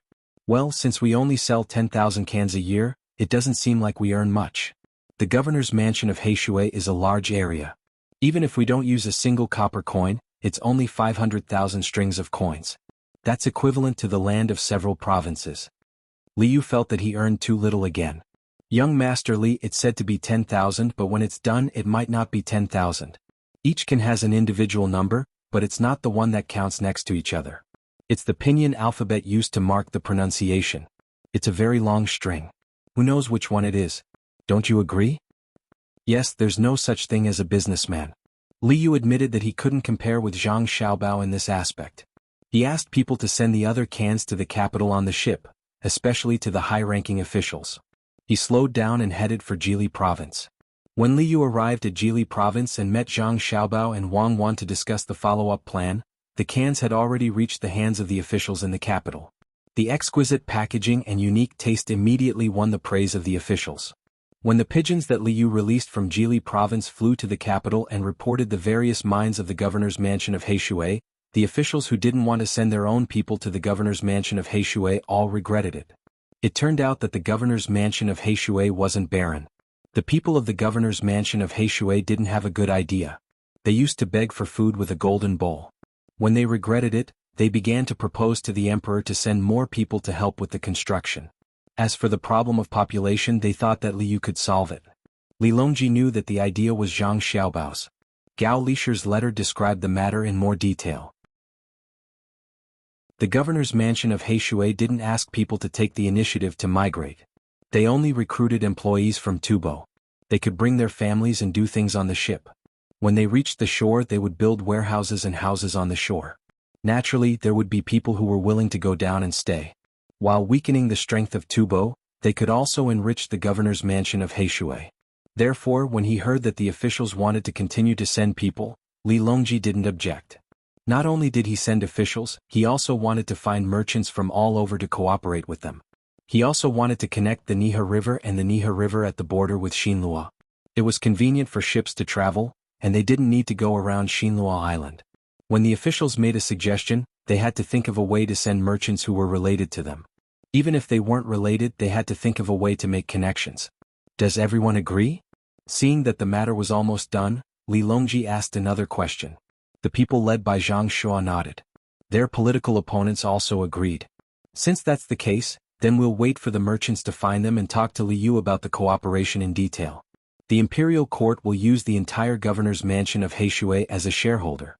The land and resources there will be considered as an investment. Tomorrow, everyone will decide on the merchants who will participate. Li Longji finally said something that stunned all of the ministers. If the imperial court used land and resources to invest, how much would others have to pay? And what was the proportion? This was a problem. Chapter 838. In the dream, the flowers do not bloom, the wind blows the catkins to the immortal platform. Ask the gentleman to travel thousands of miles drunk, not the heavenly palace but Peng Lai. Ever since Liu submitted a letter to the imperial court and sent away many canned food, he started to get busy. Some of his brothers wrote to ask about the specific situation of the Blackwater Commander-in-Chief's mansion. Naturally, they did not ask about Liu, but wanted to get Zhang Xiaobao's detailed plan from him. They did not believe that Zhang Xiaobao's actions would be as simple as they seemed on the surface. Otherwise Xiaobao would not be Xiaobao. Zhang Xiaobao himself did not know that he had another nickname, Ji Lianhuan. In many people's hearts he was already a godlike existence. There was a nursery rhyme that said, "Millionaire make a lot of money, the top ranking is hard and hard. Hard and hard, you have to be humble, the top of the sky beyond heaven."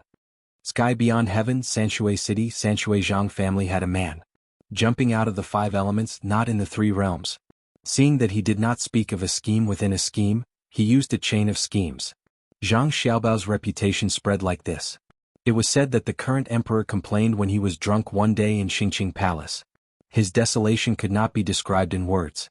Whether it was true or not was still to be verified. Liu's brothers and sisters replied to his letters one by one. His blood brothers and cousins came to him one by one, and he also had quite a number of cousins. Adhering to the idea of making money together and helping each other when it was difficult, Liu boasted about the future development of the Blackwater Commander's mansion. In addition to those close to him, there were also capable officials and connected businessmen in the capital. They all contacted Liu because of Zhang Xiaobao's name, hoping to get a share of the soup. Liu told others according to Zhang Xiaobao's plan, but in his heart he always felt that Zhang Xiaobao still had a backup plan. When he saw the plan he thought that it was almost done, but the little worm found him and told him that it was not so simple. According to the plan, one was to transfer other people to the Blackwater Commander-in-Chief Manor to weaken their cohesion, develop the Blackwater Commander-in-Chief Manor's mineral resources, hunt wild beasts, collect medicinal herbs, and make the Blackwater Commander-in-Chief Manor rich. It was to facilitate the transportation of merchant ships to and fro, to connect the Mud River, and to cut the journey short. After reading the plan, Little Worm said to Liu, "Sir, what do you think of Changning?" Liu was puzzled. "Well, I was the one who developed it, but now I'm giving it to someone else. In Xiaobao's words, it's like picking peaches. Fortunately, Imperial Uncle asked people to pick the peaches and gave me a bigger piece of land to plant peaches. What does this have to do with Xiaobao's plan?" "Of course. Think about it, Your Excellency. Changning is just a county, while the Blackwater Commander-in-Chief's mansion has several provinces under its jurisdiction. Changning is the young master of the Zhang family. At that time there was nothing to develop in the county. It was only after the young master of the Zhang family came up with one plan after another that Changning became what it was today.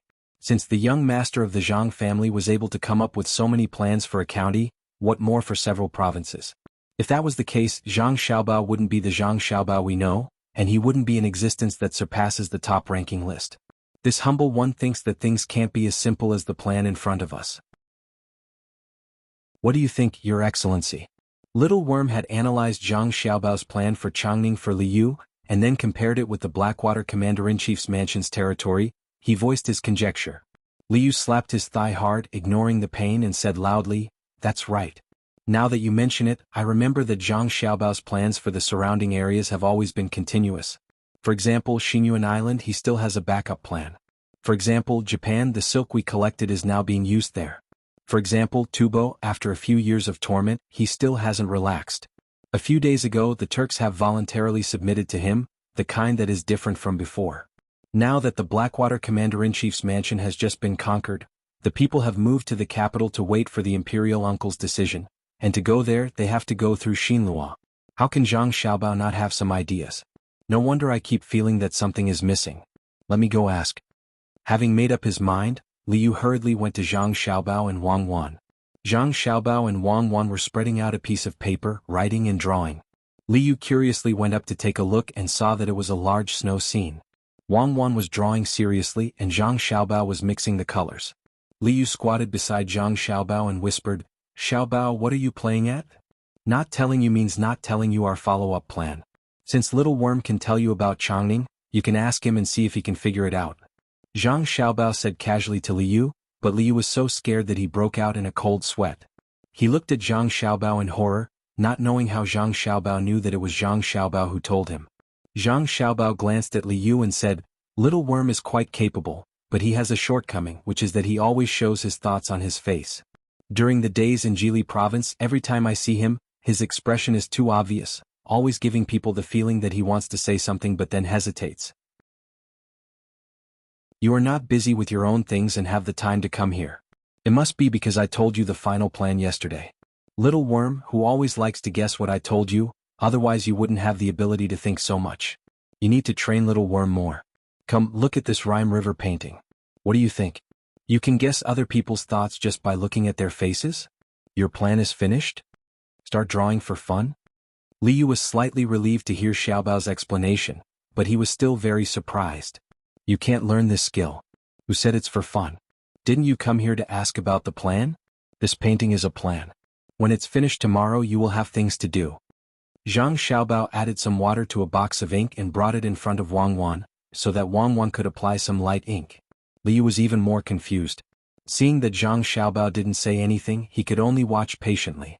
Looking at the ink, it seemed that she had been painting for a few days and didn't finish it in one breath. The painting was too big and tiring. Now that the painting was almost finished, it looked good, but he didn't know what it had to do with the plan. Wang Wan painted for a while more, then handed the brush in her hand to Zhang Xiaobao.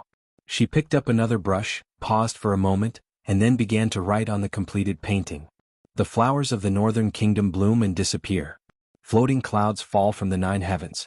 The river water is soft and the snowy mountains are painted with frost. Brewing wine, swords are like rainbows. Brewing tea, people at the border are like jade. One is not a hero until he reaches the northern kingdom. Looking back on last night, the wind came. When Liu looked at the painting, he thought it was very beautiful, but when he saw Wang Wan writing, he was shocked. He whispered, "Is it very dangerous over there? Why does it feel like going to the Blackwater Commander-in-Chief's mansion is like going to a hero and not coming back?" It's not dangerous. It's just a saying. That's the real place to go for skiing and skating. How many heroes have actually gone there? If you exaggerate, when people go there and realize that it's not that dangerous, you can brag to others when you come back. For example, you can make a ski slope that's a few 100 feet long and not too steep. You can name it Heroes Snow Road. When you go there, you'll realize that even children dare to skate down a wooden plank. Zhang Xiaobao explained to Liu. Liu nodded. Oh, it's a lie. Sure. I'm not lying to anyone. It's really cold there. You find a way to find a woman from the brothel there. Find someone who's not afraid of the cold. It's okay if her skin is a little darker. She'll be white after a while. Now your task is to go to Penglai, Hunan province, take this painting, and advertise that the Northern Kingdom is the place for immortals. Let people refute. It's best to make it look like they're about to fight. Zhang Xiaobao pointed to the south. Liu continued to nod. Should we let people go there together and then compare which side is better? When we compare, even if we can't say which side is better, the Blackwater Commander-in-Chief's mansion will be famous. Okay, I'll go. Go. It's best to find more literati and bring them to the Blackwater Commander-in-Chief's mansion. If they can write a few famous works, we can post a notice and offer a big reward. Zhang Xiaobao dried the ink on the handwriting, rolled up the painting and handed it to Liu. Then he waved his hand at him. Liu pursed his lips solemnly. He really looked like he would never return. He walked out. When he reached the door, he suddenly remembered something important. He stopped and turned his head to ask, I haven't told you the plan yet. It's definitely not as simple as a painting. I'm afraid that you won't keep your mouth shut. In fact, it's not a big deal. Ships travel between the Blackwater Commander-in-Chief's mansion and Penglai. No matter how Xinlua goes around, it will stick to it. Some people who want to get close will directly cross the Mud River. Some who are willing to enjoy the scenery will go around Xinlua. They can even disembark on the shore and pass through Xinlua on land to experience the local life. At that time, I'll organize a tourism agency and find a suitable place to build a house along the coast of Xinlua. Then I'll help Xinlua build a road that crosses the northeast and southwest. I'll do business on both sides of the road so that it's convenient for people to rest and shop. If the people of Xinlua dare to bully the people of the Great Tang, I'll have an excuse to beat them up. If they don't bully and get used to interacting with the Great Tang, I can arrange for the people of the Great Tang to buy land and live there. Build more boats and let people go to the seaside around Xinlua to play. Build more shops and send the things of the Great Tang to be sold there. Let them get used to the clothes of the Great Tang, get used to the food of the Great Tang, get used to the culture of the Great Tang, get used to the clothes of the Great Tang, get used to the food of the Great Tang and get used to the culture of the Great Tang. Zhang Xiaobao counted with his fingers as he spoke to Liu. Liu finally understood. Zhang Xiaobao wanted to stab people with a soft knife. It was related to the issue of sovereignty. I know, I'll definitely keep it a secret. Xiaobao, you're really something. Others are just trying to get some money to spend, but you're planning to take over the country. I hope I can see that day in my lifetime. Liu felt that the burden on his shoulders was heavier. Regardless of whether he succeeded or not, at least he was very excited in his heart. He shook his head, carried the painting scroll and strode out of the door. Zhang Xiaobao craned his neck and waited for Liu to walk away. Then he said to Wang Wan, "Why do I feel like he's carrying a dynamite to blow up a fort? Come on, don't mock people. Liu is a good comrade with ideals, but I also feel that he wants to be heroic. Don't ruin the painting I painstakingly painted." Wang Wan also came over and looked at Liu's back. Liu knew the importance of his task.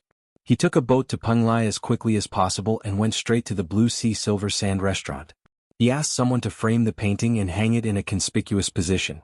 Then he began to look for people to make trouble. He also posted a notice and offered a large reward. Any scholar who knew and liked snow could write a poem about snow. Once selected, they would receive at least $10,000. Once the notice was posted, there were quite a few people who wanted to earn $10,000. For many people, it was not just a matter of money. Once they were selected, they might become famous because of it. That was the most important thing. In the past, there were many people who came to Penglai. Now there were even more people passing by. They were all businessmen who wanted to get some benefits from Heishui Commandery. Some of them even had official backgrounds. When there were more people, it would be chaotic.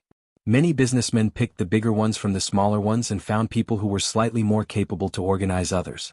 On this day, a group of people came from Huainan Dao. Many people in Huainan Dao were soldiers in Jili province. They occasionally wrote letters back and knew that Jili province was good. Especially those whose family members were soldiers in Jili province, when they received benefits from the local shops of Zhongli and Wang every month, they were not only envious but also jealous. Today, more than 400 people from An province had just arrived in Penglai. They wanted to go to Jili province to see if they could find a job. If not, they would go to Heishui Commandery. These people thought that Governor Zhang and Adjunct Wang, who could build Jili province well, could also guarantee the interests of Heishui Commandery. As soon as they received the news, they left their hometown and rushed here as fast as they could. Fortunately, the waterway was smooth. They arrived in Penglai in 2 months. The discipline of these 400 people was much better than that of other places. The leader was a person surnamed Su, called Su Gue. His family was also a small local family. He organized this group. When they arrived in Penglai, everyone wanted to see the mirage. Unfortunately, the weather was not good today. It was foggy and they couldn't see anything. Su Gue inquired about the price of the inns in Penglai. They were very expensive. Since there were many outsiders, the price naturally rose.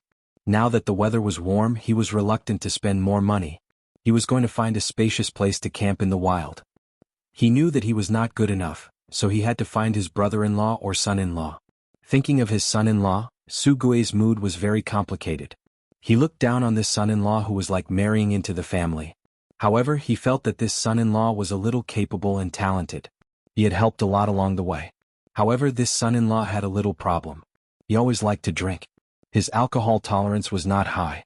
He drank too much and then made nonsense poems. Go and ask him and see what he says. Su Gue, who had made up his mind, found his brother-in-law who didn't forget to take a sip of wine when he was resting. Tai Bai, because there are many people in the inn, the price is high. Is there any way to find a place to settle down? Su Gue found his brother-in-law and asked his brother-in-law, who had just put down the wine gourd and looked at a place in a daze. Tai Bai didn't seem to hear it. He took another sip of wine and continued to be in a daze. Su Gue had to repeat it loudly. This time Tai Bai woke up. He looked at Su Gue and suddenly laughed. It doesn't matter. Penglai Immortal saw my face and lent me a brush, ink and gold ink stone. A word is worth 1,000 coins. Good wine and delicious food. Inviting fairies, singing without stopping, drinking 300 jars, not getting drunk, walking on the East Sea, leading the giant turtle, sleeping on the beautiful carpet, the mirage railing, the pen is still not dry. Su Gue frowned. This brother-in-law of his should be drunk again. What splendid felt. Quickly find a place to shelter from the wind. It would be a good thing if he fell ill from the cold at night. Tai Bai, have you thought about where to live? Su Gue touched his brother-in-law again and asked. His brother-in-law, Tai Bai, drank the rest of the wine, smacked his lips twice, pointed to the biggest inn in front of them and said, Tonight we will live in Bihai Insha. Chapter 839. Bao Mita Ba Ba Ba Yu Yu Yu. Immortal Palace Song Night Chant. Tai Bai, listen to me, I beg you, change a place, there is a shop on the left, go there are few people in his shop, even if we offend him, he won't dare to do anything to us, more than 400 people. You can't go to the Blue Sea Silver Sand, you can't go there, Tai Bai, let my family go, please. Su Gue pulled his brother-in-law with all his strength and begged, but he was slowly dragged by his brother-in-law to the Blue Sea Silver Sand. My husband, the Blue Sea Silver Sand also has shops in province. It is said that they are all over the Tang Empire, and it is as famous as Between the Clouds and the Water. Some people even say that both are backed by the Zhang family and the Wang family. Their family recruited more than 400 people to seek a way to make money, and if they offend the Zhang family and the Wang family, we can't stop them. Seeing that her brother was not as strong as her husband, Madame Su also went to persuade him. Among the more than 400 people gathered here, those who knew the situation showed anger on their faces. Li Bai is too unreasonable, he wants to die but he wants to implicate us. I don't know what the Su family did to find such a son-in-law, sigh. The people around nodded and echoed, their voices buzzing. Li Bai, who was about to find a good place for the 400 people, stopped when he heard the noise. He turned his head and stared at the person who made the noise first until the person lowered his head. Then he snorted and said, "You are a benefactor, you don't have to bear the anger of others, humph." The person who made the noise just now lowered his head. He knew that Li Bai was scolding him. On the way here from An province, Li Bai had been helping to organize. When they met, he always said that he met Li Bai, that he met a benefactor, but others said that he was a fickle villain. Su Gui's face was also hot. He said to Li Bai embarrassedly, "Tai Bai, I didn't think so, but the Blue Sea Silver Sand is unusual. Have you heard of anyone who dares to make trouble at the Blue Sea Silver Sand? How can we let more than 400 people live in the Blue Sea Silver Sand for nothing?" Zhang Wang is noble, like the convergence of the sea, not tired of the trickle of water. Today the solid has become great. The Zhang family and Wang family are wise. Now I will put up a bounty. I will help my fellow villagers find a home. Li Bai looked at the banner hanging outside the restaurant that offered a reward for writing poems and essays, and then walked forward. Su Gue wanted to stop him again, but his sister stopped him. "Brother, let our husband try. Maybe, even if he doesn't succeed, the Jade Sea Silver Sand will not stoop to our level." Sighed. Su Gue sighed. In the end he did not continue to drag Li Bai. He watched as his brother-in-law strode into the Blue Sea Silver Sand with his head held high.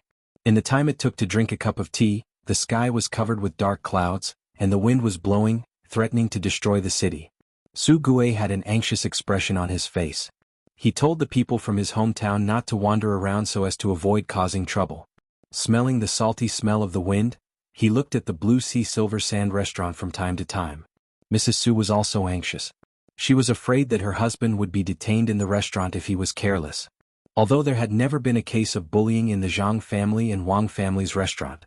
After a while the sky became darker and the wind became weaker. Suddenly there was a crackling sound around.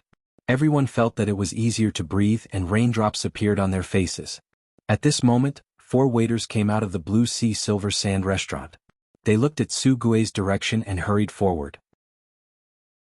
One of them asked, "Are you the Su family of Anzhou?" "That's right, young man." "Did Tai Bai jinxing cause trouble in the building? If he broke something, we are willing to compensate." Su Gui's heart skipped a beat. He thought that something had gone wrong. He put his hand into his sleeve to feel for money. He could not leave his brother-in-law alone. "Sure enough, it is Mr. Su. Mr. Su, His Highness has asked for you. The people who came with you have already made room. You can rest at any time. Mr. Su, do you want them to settle you down now?" The waiters confirmed the identity and invited Su Gue. They pointed to the courtyard behind the Blue Sea Silver Sand and waited for Su Gue to make a decision. Su Gue suddenly found that everything around him was far away from him. He was the only one standing between heaven and earth. He turned and turned until the sun and moon lost their light. He was in a daze. His body swayed twice before he found that he had returned to the mortal world. The sky was still the same, but the rain was heavier. "Is my husband Tai Bai okay?" Su was calmer than her brother. She stepped forward and asked. The waiters were told to be polite. They looked at Su and said with a smile, "Are you the young lady of the Su family?" "Young Master Li is talking happily with His Highness Li Yu. The rain is heavy now. Can you take shelter first?" "Please, young man." Su heard that her husband was fine. She was relieved and made the decision. More than 400 people were divided into 6 courtyards in confusion. It was a little crowded, but they settled down. Su Gui, who had recovered, carefully told the people who followed him to control their food. The food in the blue sea silver sand was good, but they should not get sick. They should not do things they should not do. They should not break other people's things. They should not go out casually. They should be polite to the people in the restaurant. After all this, Su Gui followed his sister upstairs to see how his brother-in-law was doing. He did not want to offend the people in the imperial family by drinking too much. When the two of them were brought to the third floor by the waiter, they walked up another floor. When they arrived at the highest room in the entire restaurant, they heard a familiar clanking sound coming from inside. It sounded like someone was knocking on plates and bowls with chopsticks. Before the waiters went to knock on the door, two people sang from inside. Thunder rolls on the windowsill. The heavy rain carries me to the blue sky. Penglai has 1,000 cups of wine. The immortals eat outside the mountain. Calling my heart, flying across 9,000 mountains on a crane, confusing my eyes. When I wake up, I am drunk, and when I am happy. Rhyme does not belong to the mortal world. This is Chang'e's face in the moon. Stepping on the snow without any trace, waving my hand to plant a green lotus. Tai Bai drink. Today's wine is hidden by Xiao Bao for 7 years. I'm happy. There is another jar. Let's drink it. I'm so annoyed these days. When the Blackwater Commandery was not famous, no one was willing to come here. After the canned food and several mines appeared, people rushed to come here. Drink. Su Gui and Su stood outside and listened to the singing. They did not dare to go in and disturb them. At this time they heard a voice. It seemed that the speaker was not old. The waiters did not lock the door. They guessed that the two people inside were almost drunk. They quietly opened the door and motioned Su Gui and Su Gui to go in. He turned around and went downstairs. It was very dark under the dark clouds. There were no candles in the room. Only the flashes of lightning outside occasionally illuminated the whole earth. Su Gui and Su Gui stood close to the wall and did not say anything. They just watched. They saw a man about the same age as Tai Bai holding a bowl in his hand. He was complaining. Madame Su watched as her husband sat across from that person and drank as well. There were a few cans on the table, and there was a smell of meat that was neither braised nor smoked. It smelled very fragrant, and it should be the canned food that she had only heard about on the way here, but had never seen before. Tai Bai, don't you think that those people are too unreasonable? This bamboo tube contains flying dragon. It is about the same size as a chicken but smaller than a chicken. Tastes good. Before I came here, Xiao Bao personally cooked it for me. Ordinary people can't eat it. Come, drink the wine in the bowl and then pour it. Li Yu's eyes were blurred, but he did not forget to drink and eat. Li Bai was almost drunk. In a short time, the two people drank 3 pounds of wine in a very small jar. The jar was engraved with the words specially provided. Next to it, another jar had just been opened. It seemed that he was ready to drink.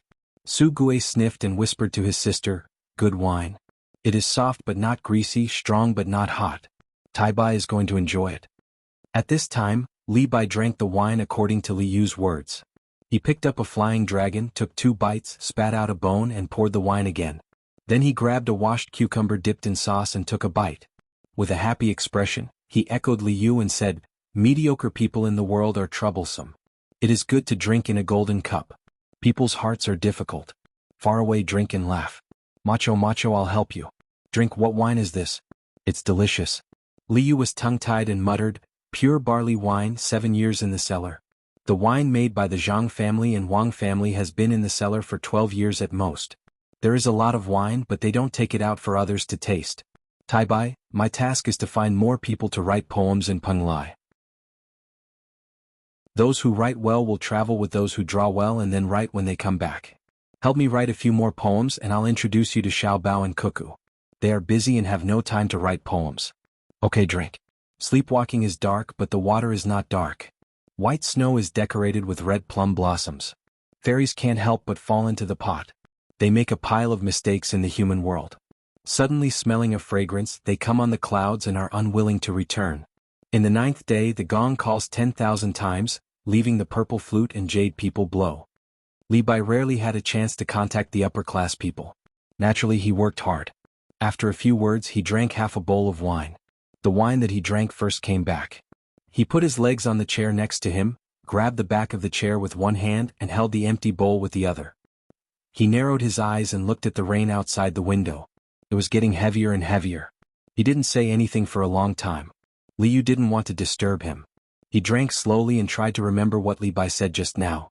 When he felt that he couldn't remember, he said to the people outside, "Someone ask some girls to come in and sing. Great talent, I met a great talent." When a few women came in from outside, they curiously looked at the two people standing against the wall and sang what Li Bai had just said. Li Yu drank the wine in his bowl and shouted a few times to the beat. When he wanted to pour more wine, he found that there were double images everywhere. Just now it was one Tai Bai. Now it's two. Means that I drank too much. I can't drink anymore. Tai Bai, Tai Bai. Li Ji murmured incoherently. In his last moments of consciousness, he called Li Bai twice. Then, his head fell on the table and he fell into a deep sleep. The bowl in Li Bai's hand also fell down and hit the table with a soft sound. Then both of them fell silent, leaving only the women singing over and over again in the rain. The next morning, Li Yu opened his eyes and saw that he was lying on the bed. Beside him was a servant girl. She was guarding the charcoal stove and pouring water into the pot. "How many years have I been drunk?" Li Yu still hadn't recovered from the scene of drinking with Li Bai yesterday. He kept talking in an exaggerated manner. The servant girl laughed and replied, "Young Master Li, are you asking about the immortal palace or the mortal world below? Since you're awake, try the hangover soup made by the Queen Mother of the West. After drinking it, you'll wake up." "Thank you, fairy. What about Li Bai?" Li Yu took the soup the servant girl brought over and took a sip. It was neither cold nor hot. He raised his head and drank it all. "Immortal Li went to the Dragon Palace. He left a message for you." The servant girl picked up a piece of paper from the small table and handed it to Li Yu. Li Yu took a look.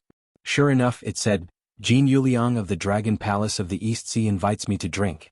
After 10,000 cups of wine, I return on the waves. The Phoenix girl wears a red dress on the West Mountain. You can drink more than me." Li Yu rubbed his stomach and asked the servant girl to help him put on his clothes. He went outside to take a look. "Your Highness, is Tai Bai here?" Li Yu walked out for a while and met Su Gue, who was looking for him anxiously. Yesterday, the two of them drank too much and were carried away by the servants. Su Gue and Li Yu didn't intervene. They planned to leave today for fear that they would delay things. Li Yu handed the paper left by Li Bai to Su Gue and said, "He went to the beach to drink and will come back at sunset," he said on the paper. Su Gue looked carefully and whispered, "Your Highness, what did it say on the paper?" "So stupid. Do you really think he can go to the Dragon Palace of the East Sea? He went to the beach in the east to drink and will come back at sunset in the West Mountain. I already know that you are from Im Province. Don't worry.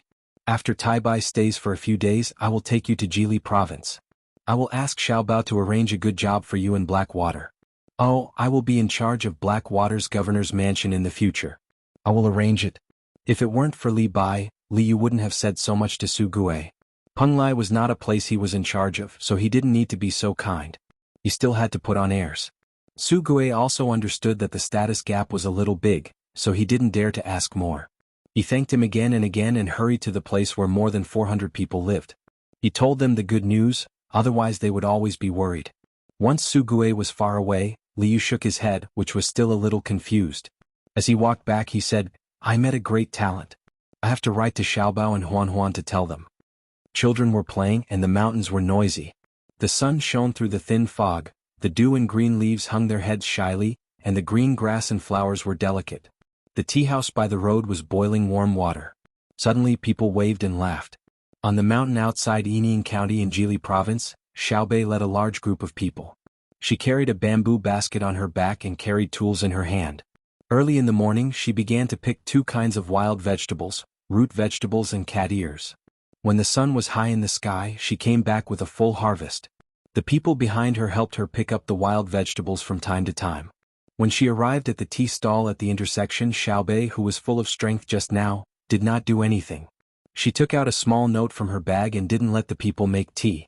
She just watched the people in the tea stall wash the bowls and pour a bowl of water for each of them. She breathed hard and tried to drink it. "Today we are going back to the prefecture.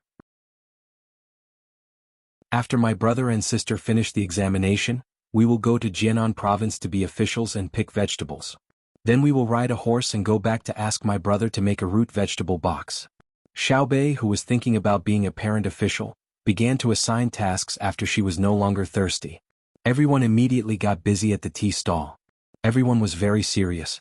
Even Xiaohai, who did not care much about things, was looking forward to what would happen after he became an official. When a group of little guys finished picking the wild vegetables and left enough for the people in the tea stall to eat, it was already afternoon when they rode back to the prefecture. A carrier pigeon flew from Penglai along with them. Zhang Xiaobao first comforted his brother and sister, asked them to rest and eat the box at night. Then he took the letter and went back to the room with Wang Wan to read it. Opening the letter, Zhang Xiaobao glanced up and suddenly froze. He and Wang Wan, who also saw the letter, looked at each other and said tacitly, "Li Bai jumped out? What do you mean by jump? Li Bai is not young." Wang Wan refuted Zhang Xiaobao. "You just said it. Why did he go to Penglai? It seems that it will not take too long to see him. Many people praise him. Do you think he will ask for an official position from us?" Zhang Xiaobao also had a little yearning for this figure. It was not that Li Bai had a lot of prestige now, but after all he was a legendary figure. He could not meet him for too long. Wang Wan nodded and said, "Yes, we should take a look. And that Wang Wei, now he is also an official in the capital. When will we get together and see who can write better poems? I guess Li Bai will ask for an official position from us. He only needs our help to recommend him. Although he is very powerful in history, it is very difficult for him to be an official now." "Then do you want to help?" "It is said that he does not want to take the imperial examination. Otherwise, he would have come to take the imperial examination." "What?" Zhang Xiaobao hesitated. He was afraid that if he helped to recommend Li Bai would drink too much. It might be difficult for others to recommend him, but if he and Wang Wan recommended him, Li Longji would definitely value it very much. If Li Bai drank too much in the imperial court and scolded people he caught, others would definitely say that he should not have recommended him. If things went wrong, he would be impeached. Wang Wan read the letter again and thought about it for a while before saying, "Li Bai couldn't pass the imperial examination. The imperial examination doesn't just require one to be able to write poems. There are other requirements as well. Otherwise, why would we need to work so hard to learn? He wants people to look for him like they look for a hermit. The most suitable era for such a person is the spring and autumn period. What is important is the strength of character. When it comes to planning, those who are capable will succeed. Those who are not will disappear in the long river of history." "Oh, now that you mention it, I understand. It's just like the graduate students at our time. Many of them have no real ability. After graduation, they don't want to work in a small place. They want to work in a big place, but they don't want to work there. They always look like they have talent but don't want to work there." When Zhang Xiaobao heard Wang Wan's words, he gave an example. "Who knows? After all, there's too little information in the book and it's too old. We'll see when we meet him. If he's capable, we'll arrange for him to be an official. He actually wants to be an official who can talk to Li Longji in court. Let's arrange for him to be a county magistrate first." Wang Wan was also in a difficult position. She did not have a direct impression of Li Bai. The only impression in her mind was that Li Bai was good at writing poems. Chapter 840. After staying in Penglai for 3 days, Li Bai was the first one who couldn't stay. He wanted to see Zhang Xiaobao and Wang Wan as soon as possible. First, he wanted to see the two legendary people with his own eyes. Second, he wanted them to recommend him. In the 3 days, in order to satisfy Liu, Li Bai wrote a lot of poems and drank a lot of wine. He had a good time with a group of literati who were attracted by the high reward. Liu planned to let the literati quarrel with each other according to the original idea of Zhang Xiaobao and Wang Wan. However, because of Li Bai's participation, he wrote a few good poems in succession. Many people began to agree with the Blackwater governor's mansion. It was almost one-sided. Very few people have been to the Blackwater governor's mansion. They didn't know the specific situation there at all. However, it was imaginable that people with good literary talent would write a poem or an essay. People with good painting skills would also draw snowy scenes according to the appearance of winter in other places. With Wang Wan's painting of the fog, it also gave them a reference to imitate and sublimate. Liu chose a good painting and hung it up. Within 3 days, Penglai became the focus of a special discussion about the Blackwater governor's mansion. Anyone who came to Penglai found that if they didn't talk about the Blackwater governor's mansion, it seemed that they couldn't keep up with the times. Seeing that the general trend was set, Liu didn't plan to continue to waste time in Penglai. He arranged a few clever people to be in charge of the next publicity matters. After several hints from Li Bai, he finally took more than 400 people from Anzhou to Jili State by boat. The boat sailed for half a day. At noon, Liu set up a banquet on the bow of the boat. He found Li Bai and continued to drink. He wanted to discuss with Li Bai about going to the Blackwater governor's mansion to help him. Li Bai gladly accepted the banquet. He was addicted to the past 3 days. He knew that the wine and dishes of Bihai Shao were good before. Unfortunately, he didn't dare to go to the 3rd floor. At most, he was invited to the 2nd floor by others. The wine and dishes he ordered were not so expensive. There was a big difference in the price of good wine and bad wine. In the past 3 days, Li Bai had been drinking white wine and red wine back and forth, and was flattered by other people who were not as good as Li Bai in literary talent. Li Bai felt as if he was not in this world. The wind blew from the surface of the sea, bringing with it the salty smell of the sea. In the distance, the fishing boat chased the direction of the circling seabirds. The sun shone on the waves, sparkling endlessly, making Li Bai, who had never really been out to sea, have a different feeling in his heart. Tai Bai, when we meet Xiao Bao and Cuckoo after we return to Jili province, I guess they will let you follow me to the Blackwater Commander-in-Chief mansion. What kind of job do you want to do? Li Yu asked Li Bai while he was waiting for the rice wine to start boiling. He added some ginger, salt and sugar into the jar from time to time.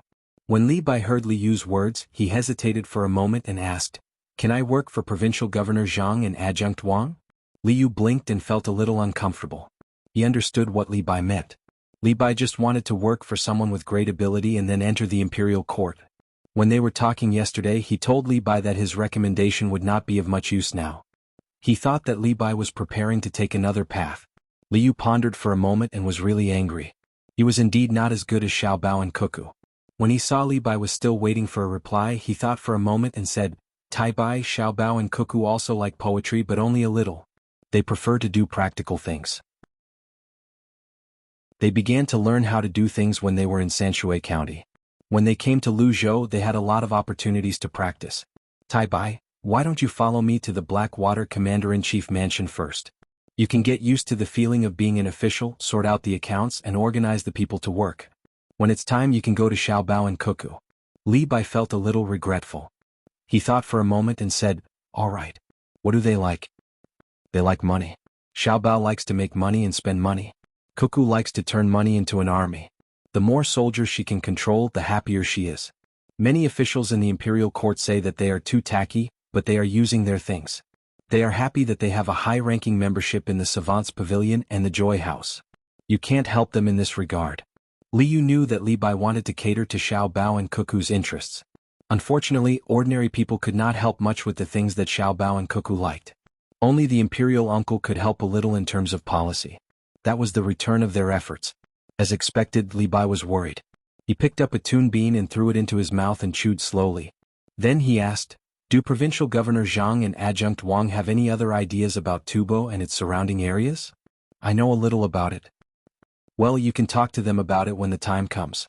Li Yu really did not have the heart to attack Li Bai in this regard. Xiao Bao and Cuckoo certainly had ideas about Tubo. Not only did they have ideas, but they had also made practical actions. It was good to let Li Bai talk to them. Maybe he could really provide them with a new idea. Li Yu looked at the boiling wine and felt that it was almost ready. He scooped out 2 bowls and said to Li Bai, "Tai Bai, although Xiao Bao and Cuckoo seem to be young, they know a lot of things. They don't like things that are too vague. Remember, try to be practical when the time comes." "Of course." After hearing Li Yu's words, Li Bai was a little nervous and answered. At this time, Zhang Xiaobao and Wang Wan were also thinking about how to arrange Li Bai. "Li Bai is coming. What position do you think we should arrange for him? I know that he's ambitious, but we can't just assign him the position of Prime Minister. Even if we do, Li Longji won't accept it. There are still 2 Prime Ministers in the Imperial Court. Zhang Shua hasn't stepped down yet. According to history, he's finished. It's all because we helped him." As Zhang Xiaobao spoke, he used a pen to write a poem on a piece of paper. "The moonlight before the bed is bright." Wang Wan looked at Zhang Xiaobao's poem and smiled. "Why did you think of writing this poem?" "Who knows what Li Bai can do? We have to wait until we meet him to know what he is capable of. I hope that he is really capable. That way he can do more things." Zhang Xiaobao changed a piece of paper and wrote on it, "Those who abandoned me yesterday. Draw a knife to break the water, water flows faster. Raise a cup to drown sorrow, sorrow grows more sorrowful." After he finished writing, he sang, "Yesterday is like the east flowing water, leaving me far away. Today my heart is full of worries. Draw a knife to break the water, water flows faster. Raise a cup to drown sorrow, sorrow grows more sorrowful. Tomorrow? The first part of this poem from more than 100 years ago was changed according to his poem. I think if we really arrange for him to be an official and he really does it well, then will there still be a poem like the one we have read before? You see, Sushur is not bad. If his official career continues to be so good, will there still be Dongpo Pork? Will there still be a misty reign of Ren Pingxing? Li Bai is the same. So is the pleasures of the world. Since ancient times all things flow to the east. Will such a sentence disappear? Zhang Xiaobao was worried about this matter. Wang Wan shook her head and held Zhang Xiaobao's hand, saying, "So you wrote, 'The moonlight before the bed is bright,' right? Because this poem is the most difficult to understand. Whether the bed is a bed to sleep on or a bench to sit on is very controversial. It's like the Lang Lang riding a bamboo horse, circling the bed to play with green plums. In fact, it's nothing. Even if Li Bai couldn't write so many unsatisfactory poems, I think he could write another kind of poem." Li Shimin and Li Longji both wrote poems. Many famous court officials also wrote good poems that were passed down. A real poet can write at any time, just like how people in our time like to write diaries. Words are a kind of carrier. No matter what kind of feeling or mood they can be written. It's just that some people use it well and write comfortably. Xian Qiji is a general. Didn't he also write "looking for him in the crowd 1,000 times? It's useless to think so much. The sooner we meet Li Bai, the sooner we see what he can do and make arrangements. After all, he can be considered a celebrity. Okay, recite a few more of Li Bai's poems for me. I'll remember them. If he dares to recite poems to me when he gets here, I'll bully him to death. If not, I'll let Xiao Yuan do it. In a few days, Xiao Bei and the others will be sent to Jian and to be officials. Most of them have migrated. Let's see how they manage with so few people. When I went to teach them yesterday, I just arrived. Guess what happened to me?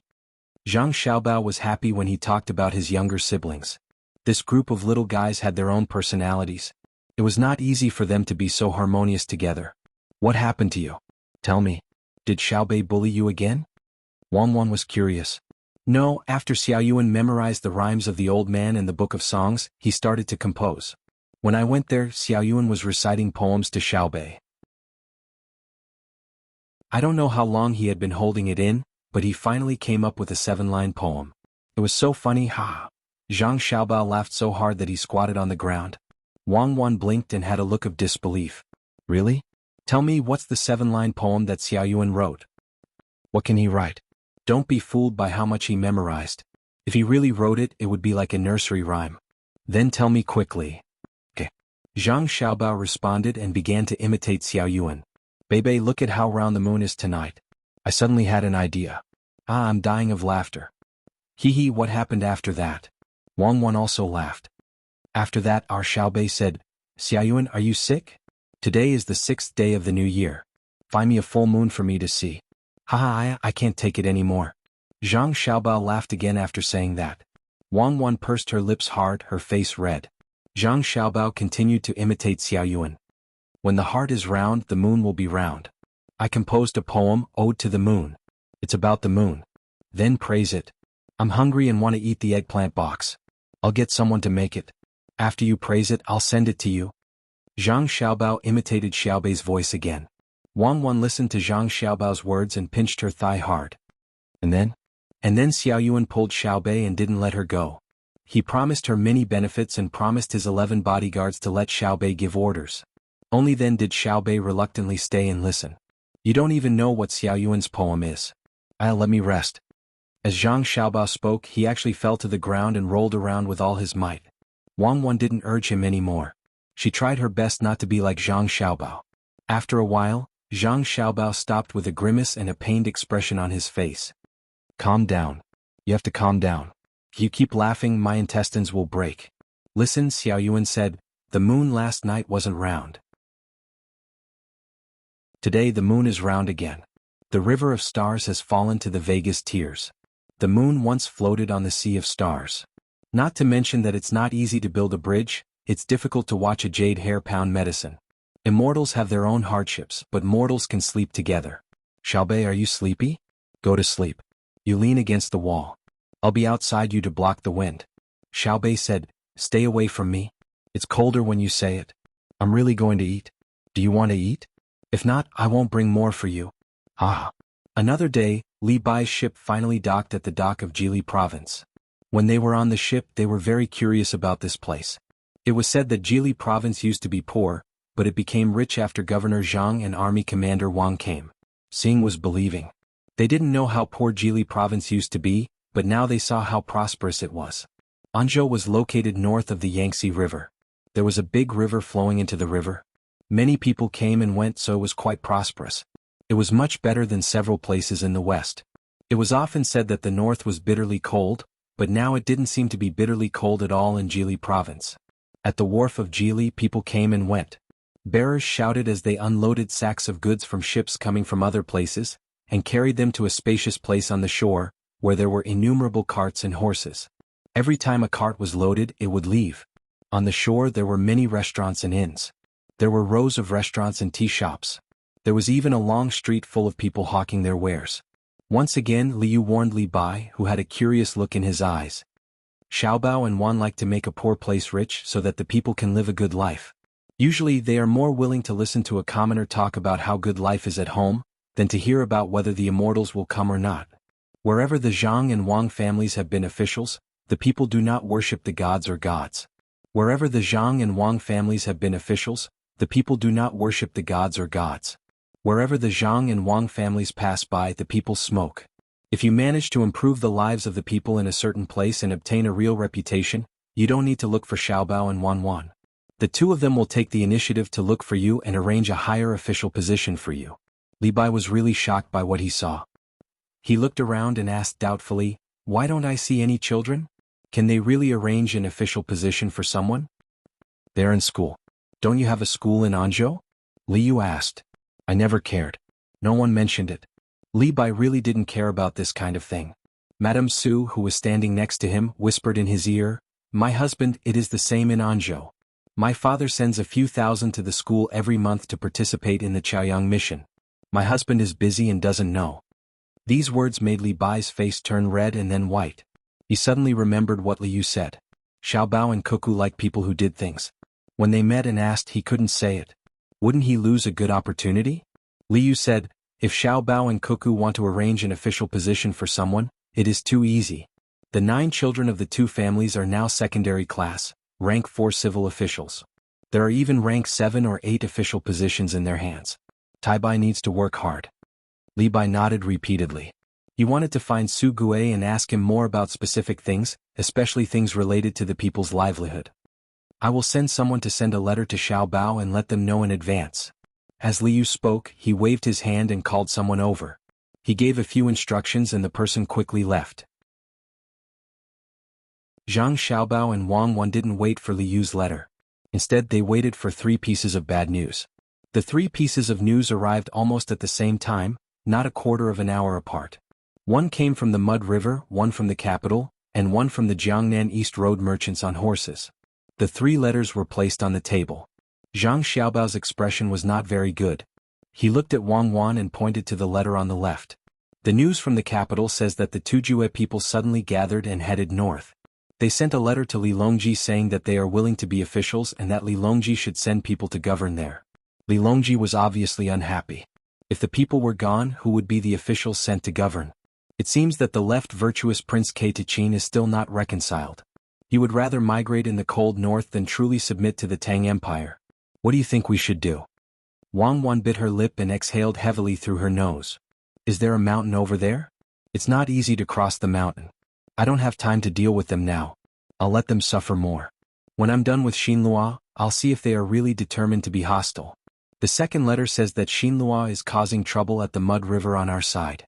The people of Xinlua are unwilling to clear the river and have gathered there to obstruct the construction. This is the attitude of the Xinlua king. Now there are many mountains and few plains. Do you think we should fight? If we fight, I will mobilize the army immediately. After talking about the second letter, the two of them looked at the third letter. This letter was written by a merchant from the Jiangnan East Road. There were many big ships in Japan, and they wanted to cooperate with the local merchants to explore overseas. They wanted to freely dock at Xinyuan Island and resupply. Why do I feel that they have discussed this beforehand? Don't worry about the Japanese. Tell the merchants in the Jiangnan East Road not to cooperate with the Japanese. Otherwise there will be no good results. If the Japanese want to explore, they can go by themselves. I don't believe that their ships can reach Maluka without our help. The Turkic matter is not urgent. That place is not suitable for survival. If they dare to go north they will freeze to death. Didn't they give up the place? Tell our people in Fengzhou to organize armed guards and invite other merchants to enter the Turkic area together and open up pastures. Zhang Xiaobao tapped his face with his hand. Wang Wan knew that he was really angry. Some people would not cry until they saw the coffin. So we have to take care of Xinluo now? Yes, Xinluo. We don't need to gather too many soldiers. 3,000 is enough. The two of us will go and take a look first. If we can solve it without using force then we won't fight. However, the river must be connected. Otherwise we will have to go around a large bay to transport goods. Zhang Xiaobao clenched his teeth.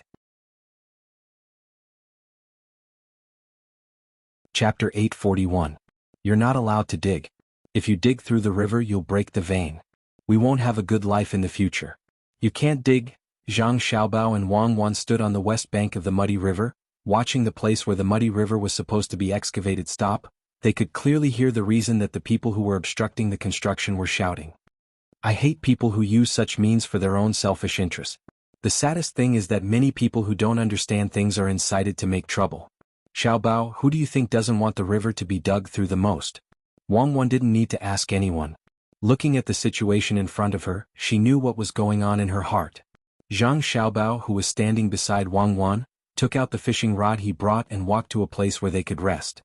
He slowly put the fishing rod on and said, "The road is really difficult to walk on. It took half a month to come here from Jili province. I didn't even get to meet Li Bai. Let's repair the road from Jili province to here." You don't dare to meet Li Bai. You're afraid that the character in your heart will suddenly fall into the mortal world. Who will pay for the road repair? Wang Wan said Zhang Xiaobao's thoughts. In fact, she was the same. Seeing that she was about to meet Li Bai, she suddenly felt that if Li Bai was too close to her, she would lose the cultural sustenance that she once had. He hung the bait and swung the fishing rod. With a swoosh, the lead fell into the water with the fishing line.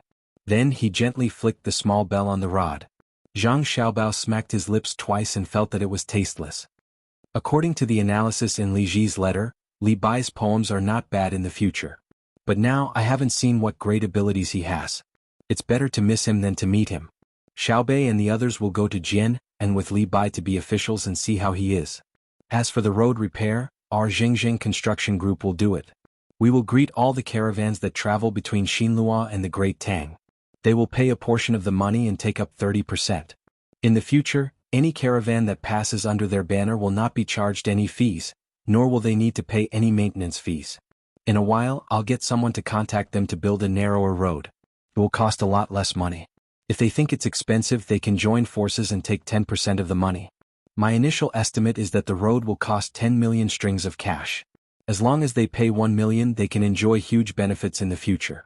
Zhang Xiaobao said 10 million strings of cash as though it was 1,000 yuan. It was very easy. Wang Wan was confused by her words. Now that the river is blocked, you want to build a road? Bored? It's not like you don't know the situation at home. Where are you going to find 10 million strings of cash? In another 10 years, maybe you won't continue to spend money and you'll be able to satisfy your current needs. You and I know how much cash the family has. Others don't know. Our family has so many businesses. In the hearts of others, we are as rich as a country. If I shout that I use money to fill up the East Sea, there will be people who will believe me.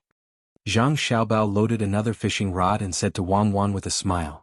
Wang Wan frowned and thought hard, but she could not figure out why Zhang Xiaobao would talk about the land route instead of solving the problem of the water route at the border.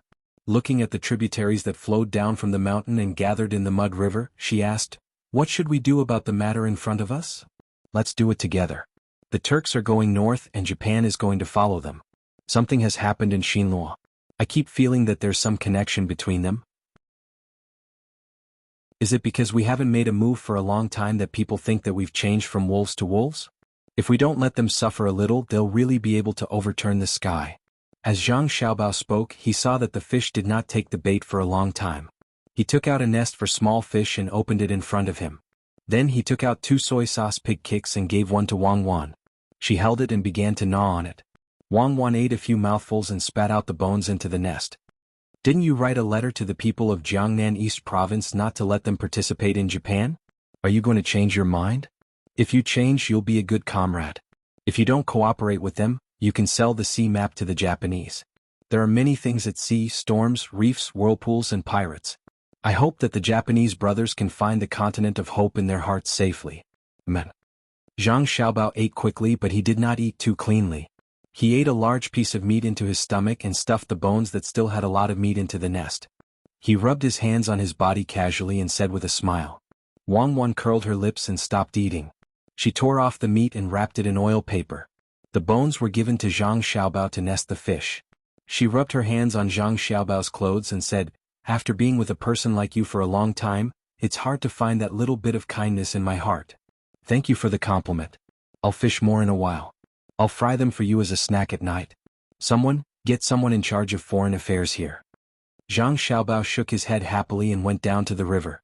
He called out, and someone immediately did as he ordered. As a wholesale and retail merchant, Li Dong's life had not been good recently.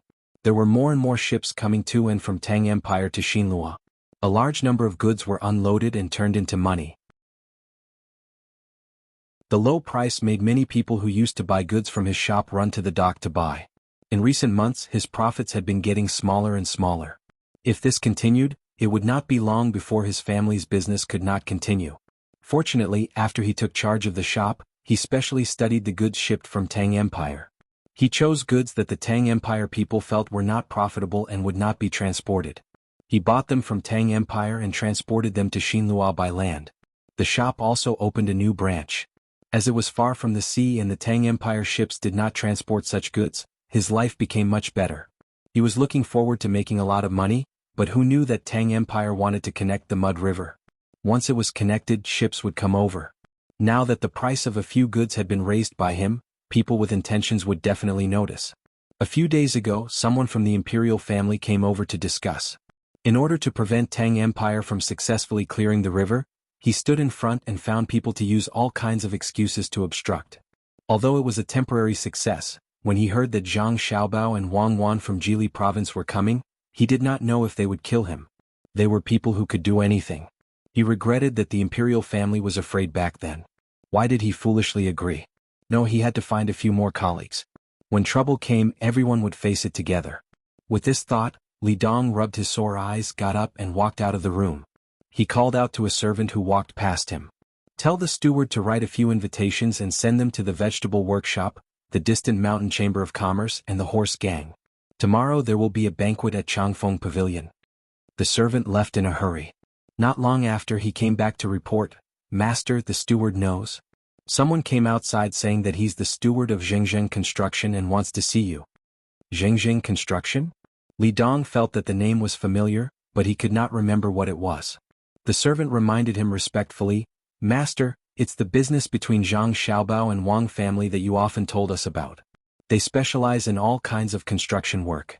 Most of the money they earn is used to build the school of Tang Empire. They are unyielding. They once said that no matter what disaster it is, even if the sky falls and the earth sinks, the school will be the last to be destroyed." After the servant mentioned it, Li Dong matched the things that had happened a while ago with what he was hearing now. "Oh, it's this. A few days ago, there was an earthquake in a place near the sea in Dengzhou of Hunan province. I heard that many houses were knocked down and washed away. The two-story school in the village stood alone. The crack in the ground passed through the middle of the building, but the building did not fall down. The seawater flooded the lower floor, and the children ran to the upper floor to avoid it. Why are they here? Did the Tonghe River alarm them? Tell them that I'm not here and let the second steward receive them. If they are not looking for trouble, I'll take a detour from the back door and just came back." It was not the first time that the servant had done such a thing. He agreed and trotted to arrange it. Watching the servant leave, Li Dong began to recall the things that had happened in Dengzhou. He murmured, "Zhengzheng Construction is rich. I heard that the crack in the middle of the school is 4 feet wide. If it were other small houses, they would have fallen in directly. But the upper floor of the school is still connected. It is said that steel bars as thick as a child's arm can be seen in the crack. Did they come here to repair the bridge? If so, it will be troublesome. If Zhang Xiaobao and Wang Wan do it personally, I don't know if they can hold on." It did not take long for the second steward, who was in contact with the foreign affairs of Zhengzheng Construction Group, to send a message. "Master, the second steward said that the man is not here to repair the bridge, but to repair the road. He said that he wants to give you a fortune and asked you to choose a good place to start the construction."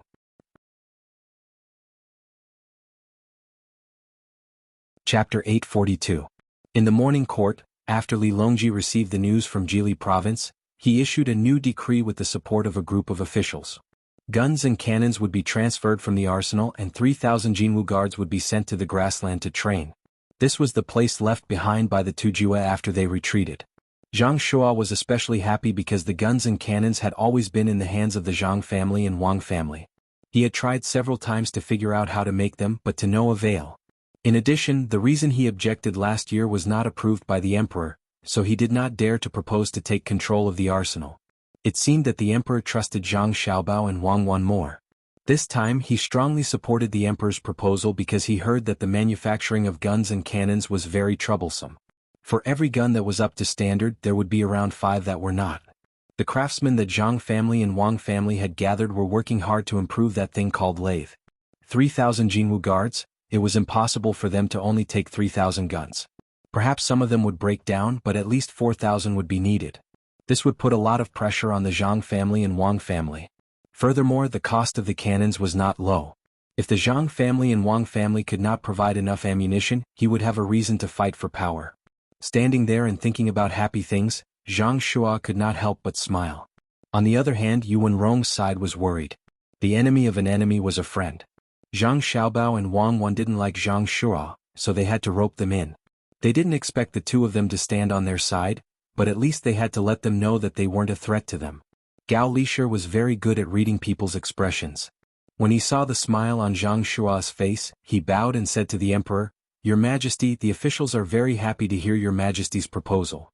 Li Longji's eyes also swept back and forth between the officials in sight. He did not miss Zhang Shua's expression, and his face could not help but become gloomy. He thought to himself, "I don't know when Xiao Bao and Cuckoo's master will fight. I'm already worried, but there are still people thinking about internal strife? Xiao Bao and Cuckoo are so sensible. Not only are they not supporting them, but they are also hoping that something will happen to their families. Their intentions are unforgivable." Thinking of this, Li Longji was even more annoyed with Zhang Shua. In the past he had thought that Zhang Shua was not bad, but why was it that he could not see the maturity in him recently? "Lisher, is there any news from Governor Zhang and Adjunct Wang in Jili province?"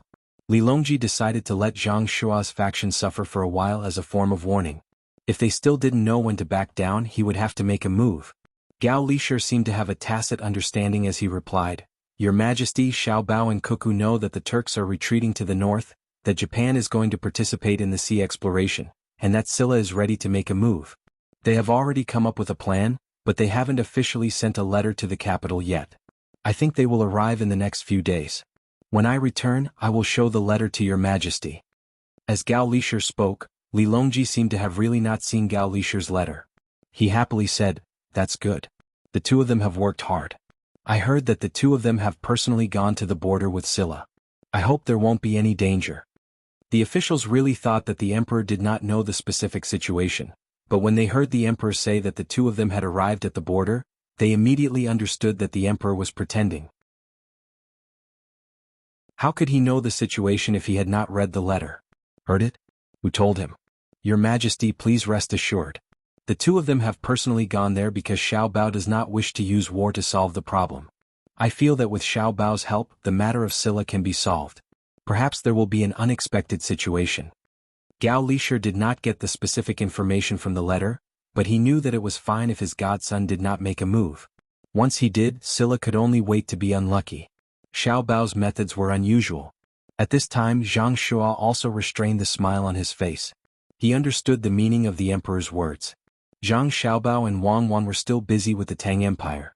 They should not have any thoughts about the two of them. They should not do anything that they should not do. Otherwise it would be easy to put the blame on someone else, such as sending them to Jili province. Li Longji seemed to feel that the blow was not enough. He asked again, "Lisher, how much military equipment and ammunition are in the armory now?" Apart from Gao Lisher, Li Longji and Zhang Zhong, the other officials really did not know. This was because it had been agreed that the emperor would be in charge, and the people of the Zhang family and Wang family would assist in the management. The Ministry of War and the head of the Secretariat could only stand aside. Everyone's eyes were fixed on Gao Lisher, wanting to get a detailed report from him. "Your Majesty, I just went to count yesterday. Now there are 4,000 pistols in the armory, 6,000 single-shot spears, 1,500 semi-automatic spears, 200 boxes of pistol bullets, 500 rounds per box, 400 boxes of rifle bullets, 800 rounds per box, 150 towed cannons, 3,000 shells, 15,000 grenades and landmines. The number of weapons reported one by one made everyone dumbfounded. Even if they knew that the arsenal controlled by Zhang family and Wang family was very powerful and knew the power of the new weapons, they could not figure out how they could produce so many weapons. Zhang Shua felt even more pressure. For a person, the most terrifying thing was not knowing. Zhang Xiaobao and Wang Wan seemed to have a close relationship with the emperor, to the extent that they were closer than the prime minister. In terms of favored officials, the two of them were not the kind of people who relied on the emperor's good impression to do things. Their own strength was there. In terms of being able to be an official, many times, they did not follow the etiquette of a monarch. Should I secretly remind Xan Luo that Zhang Xiaobao is going to use underhanded methods? Zhang Shua, who felt the pressure, was tempted. As soon as this thought appeared, he suppressed it. Forget it, he believed that the people of Xan Luo also knew how Zhang Xiaobao and Wang Wan's methods were. It was better for him to be honest. Otherwise, if the two of them found out, they could easily kill their way to Hanyuan Palace Hall on a whim one day and shoot him a few times. Yes, it was very easy. Even Xiaobei and the others dared to bring up the official registrar of the Ministry of Works, let alone their brother and sister. There was no normal person in this family. They did not know what compromise was and did not follow the rules. All the officials had their own thoughts. For a moment, Hanyuan Palace Hall was silent. Seeing that his initial goal had been achieved, Li Longji opened his mouth and said, "The 3,000 Jinwu guards entered the grassland this time. First, they represented the imperial court to accept the Turks. Second, they were to check the terrain and make a detailed map. Third, they were to improve their proficiency in using weapons. Fourth, there were too many wolves on the grassland. They were to find other animals and let the people of Fengzhou follow them. They were to make canned food and bring it back to the capital for everyone to taste." "Thank you, Your Majesty." The officials quickly expressed their gratitude. The canned food of Zhang Xiaobao and Wang Wan had been leaked, but the recipe had not been leaked. A food that was originally for the inner court to carry on a long journey had now become a luxury item. One could not help but sigh. In that case, the court is dismissed. Seeing that no one brought up anything new, Li Longji left with this sentence and left in his carriage. The officials looked at each other and hurried back to their respective offices. In their hearts, they knew that the Turks were finished. The 3,000 Jinwu guards were equipped with good weapons. In addition to the hot air balloons patrolling the sky, it was very likely that they would catch the Turks off guard and attack them directly. Changfeng Pavilion, built by the river, had 3 floors. One could see the murmuring water of the muddy river flowing, and there was even a slight breeze on the surface of the river. Just like other restaurants, the higher the floor, the more expensive the dishes were. This was especially so for the rooms facing the river. Ordinary people could only look at them but could not afford them. Li Dong had gathered the people from the other powers on the 3rd floor. Originally, he had planned to come tomorrow, but who knew that the foreign affairs of Zhengzheng construction would come today? Furthermore, they even said that they would give him a fortune. Regardless of the other party's intentions, he still had to show the necessary etiquette. Thus, he brought forward the date to this evening. If the people of Zhengzheng Construction Group wanted to threaten him, he would have a few more helpers to help him. In a room on the 3rd floor, more than 20 people were seated at 3 tables. Some of them were clearly dispirited, as if they had just come out from a brothel not long ago. If one were to look carefully while walking, one might see that some of them had weak legs. More than 20 people gathered here and kept drinking tea. There was no dish on the table. After waiting for half an hour, they finally saw Li Dong, who had come back from outside and met the people of Zhengzheng Construction Group by chance, walking in with the people of Zhengzheng Construction Group while chatting and laughing. Finally, more than 20 people stood up and greeted them one after another. They glanced at the people of Zhengzheng Construction Group from time to time. If they were just building houses for others, they would not pay so much attention to them. However, they knew clearly who was behind Zhengzheng Construction Group, so they had to pay attention to them. After greeting each other, they sat down again. The waiter of the restaurant hurriedly served cold dishes and wine so that they could eat first. "Ladies and gentlemen, Boss Li has already introduced me. I am Zhang Tai, the Foreign Affairs Manager of Zhengzheng Construction Group. However, I'm sure you don't know why I'm here today. I wish you all a prosperous business and fortune." The Foreign Affairs of Zhengzheng Construction Group asked the waiter to fill the wine glasses first. Then he picked up the glasses and started to talk to the people at present. After that, he drank up the wine in the glasses. Seeing him drinking up, the others also drank up a bowl of wine. After burping, they knew that Zhang Tai had something to say. Therefore, they all fixed their eyes on Zhang Tai and waited for him to open his mouth. After putting down the bowl, Zhang Tai picked up a cucumber and chewed it. Wei Wei shook her head. Apparently, he didn't like the cold dish of cucumber in Changfeng Pavilion. Li Dong didn't make any comment on this. Now that Zhang Tai was from Zhang clan and Wang clan, he must have eaten better food than Changfeng Pavilion. Besides, between the clouds and the water and blue sea silver sand were not decorations. After forcefully swallowing the cucumber, Zhang Tai put down his chopsticks. It seemed that he didn't want to continue eating. After looking around with a smile, Wei Wei shook her head and said, "Not many people. That's it. After letting you know about it, we will find more people to cooperate with you." After hearing that, over 20 people also put down their chopsticks and pricked up their ears in case of missing something important. Here's the thing. Zhengzheng Construction Group wants to cooperate with you to build a road from Jili province to here. The total cost is estimated to be 11 million strings of coins. As long as you contribute a little bit, the road will be built. Zhang Tai casually uttered a figure. However, this figure startled all the people at present. 11 million strings of coins? How much was a little bit? If it was divided equally, it seemed that it was not enough even if they sold all the goods. Before someone raised the question, Zhang Tai continued, "If it's not divided equally, you will not have enough cash flow, right?" All the people nodded as they knew that Zhang Tai was giving them face. Otherwise they would not have enough cash flow. They would not have enough cash flow even if they sold all their properties. Therefore, Zhengzheng Construction Group will take 10 million strings of coins. You only need to take 1 million strings of coins in total. If you put too much money on goods, you can find others to join you. You might ask why we want to build a road. To tell you the truth, our young master has taken a fancy to some specialties of Xinluo and wants to expand the business. Meanwhile, there will be new specialties of Jili province in the near future. We want to sell them to Xinluo. Previously, we planned to use ships. However, we were afraid that you would not be able to see the benefits. Therefore, we came here to seek for cooperation by land. Zhang Tai's words revealed that he was afraid of the over 20 people at present, which made Li Dong and the others feel much better. It seemed that they were very powerful when they joined hands. Even Zhang Xiaobao would be afraid of them. This was an acknowledgement. Fine, 1 million strings of coins. If we join hands, we we have to study it carefully. The moment one of them was going to agree, he caught Li Dong's eye. Therefore, he hurriedly changed his words, which sounded awkward. At this moment, Li Dong opened his mouth. "Foreign Affairs Secretary Zhang, what's the road like? If we spend money to build a road, what will we get in return? If it's just convenient transportation, with all due respect, it's not cost-effective. Even if there's no new road, we will find a way to transport goods by land. Why should we spend more money?" The others suddenly considered this question as they nodded inside and stared at Zhang Tai.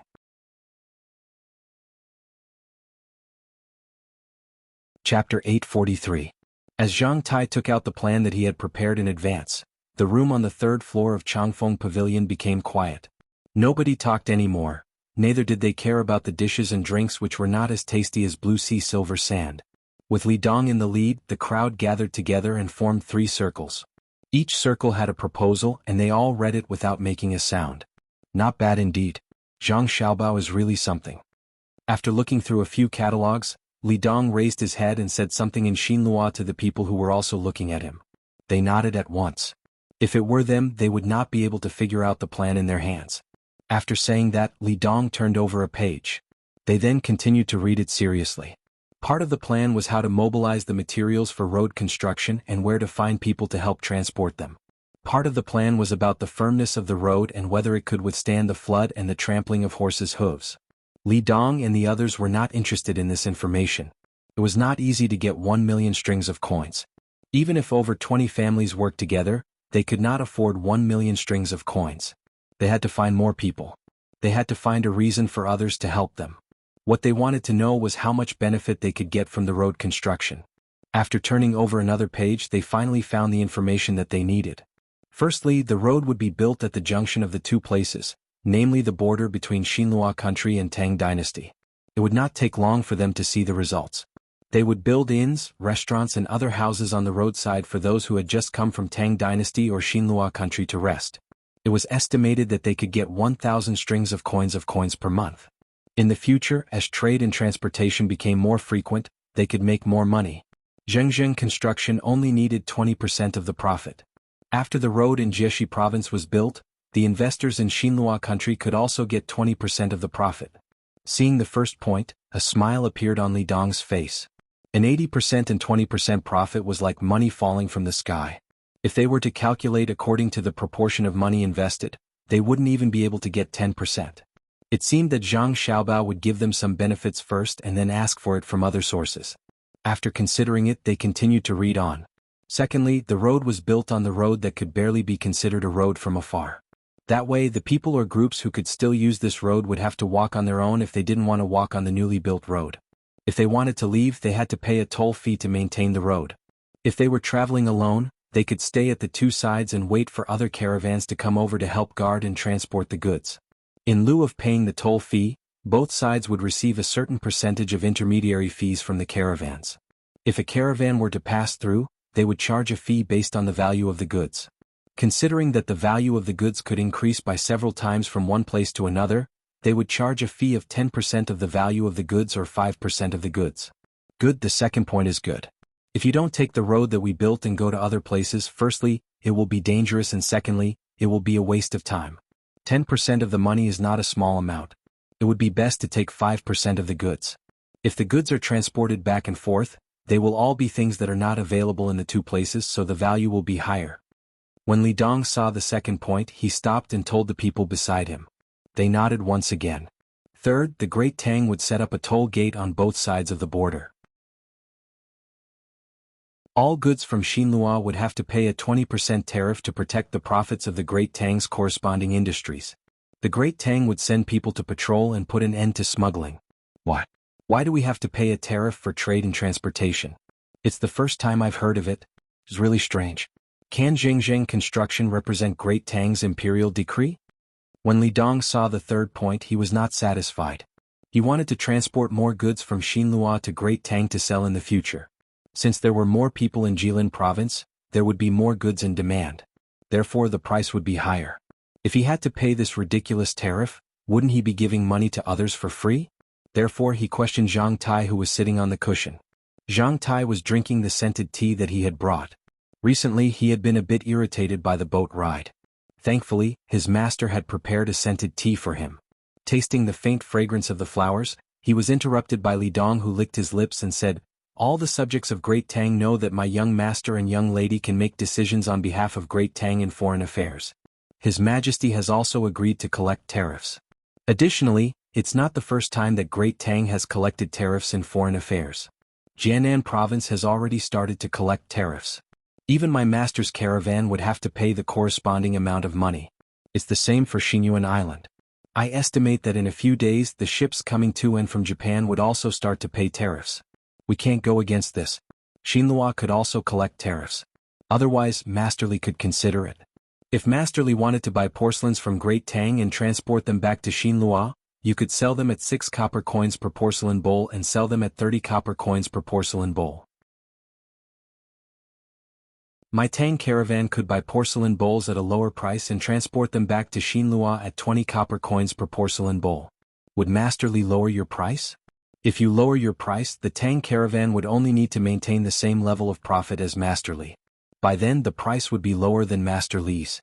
Would Masterly still have money to earn? After collecting tariffs, you would naturally have to raise the price to make profits. This is a form of protection for Masterly. Masterly nodded as his expression changed. It was indeed like what Zhang Tai had said. When the Tang caravan started to transport goods to Xinhua, it would have a great impact on him. At this moment, Zhang Tai added, besides the impact of purchasing goods from Great Tang, there's another impact. Xinhua's trees are always less than Great Tang's, especially the output of cloth. For example, a weaver could earn 300 copper coins per year. Our Great Tang has more advanced weaving machines. Our cloth is cheap. If we sell it to Xinhua at a lower price, would the weavers of Xinhua starve to death? This time more people nodded. They admitted that Great Tang's technology was more advanced than Xinhua's. They also understood this logic. If silk was cheap, weavers would not be able to weave. If grains were cheap, farmers would not work. If goods were cheap, craftsmen would not work. If there was no output, there would be no money. If there was no money, one would not be able to afford goods. If goods could not be sold, the merchants would be doomed. This is called an economic crisis. Abnormal supply exceeds demand. By then Xinlua would be doomed. Our young master does not intend to harm Xinlua like this. Otherwise he would not mention this matter. By then he would mobilize a large number of materials and attack Xinlua several times. Xinlua would still have a good chance to survive. Our young master is benevolent and righteous. Zhang Tai even showed off his knowledge to Li Dong and the others. Regardless of whether it was right or wrong, Li Dong's people did not know. Li Dong agreed with Zhang Tai's words very much. The only thing he disagreed with was that Zhang Xiaobao was benevolent and righteous. He did not believe that Zhang Xiaobao would be kind-hearted. We need to discuss it when we go back. Li Dong couldn't make up his mind. As it involved too much, he needed to discuss it with that member of the imperial clan of Xinlua last time. It seemed that Zhang Xiaobao and Wang Wan had already stabilized the affairs in Jilin province and were ready to hold a negotiation with Xinlua. This was a big trouble. It doesn't matter. We can understand your difficulties. We're not in a hurry. We'll talk about it after you've discussed it with me. After all, 1 million strings of cash is too much for Xinlua. Even Xinlua's annual income might not reach that amount, not to mention the merchants headed by Li Dong. Zhang Tai replied with a smile. However, his words made them very uncomfortable. Even though he did not show it on his face, Wei Wei's words revealed a condescending attitude. Li Dong and the others just bore this uncomfortable feeling and didn't refute it. After all, Zhang Tai asked for 10 million strings of cash. The sun was warm. Li Longji was lying on the artificial lake that was saturated with salt, looking at the floating clouds in the sky. He appeared to be very satisfied. From time to time, he would take a sip of wine that was floating on the table beside him. This kind of life was really enjoyable. After drinking a cup of wine he felt a bit tipsy. He glanced at the entrance and waited for Gao Lisher, who had gone to fetch a letter. Not far away he heard a splash sound. It was the palace maids performing a water dance. In front of him was Wu Huifei. She was wearing a translucent swimsuit which was very seductive. Your Majesty, don't let others come to this lake in the future. After they swim, the water will be dirty. Wu Huifei said softly as she held a peach in her hand. She had just washed it clean and peeled it. She then put it in front of Li Longji's mouth. Li Longji took a bite of the peach and narrowed his eyes in satisfaction. He said to Wu Huifei, "The lake is huge. How can anyone dirty it? Those who come to swim are checked by doctors outside. If they are sick, they won't be allowed to swim. If they really don't allow others to come, who will pay for the salt and water? This lake is more than 3,000 feet long, which is 1,000 meters long, 200 meters wide, and 10 meters deep. According to Xiao Bao's calculations, this is 2 million cubic meters.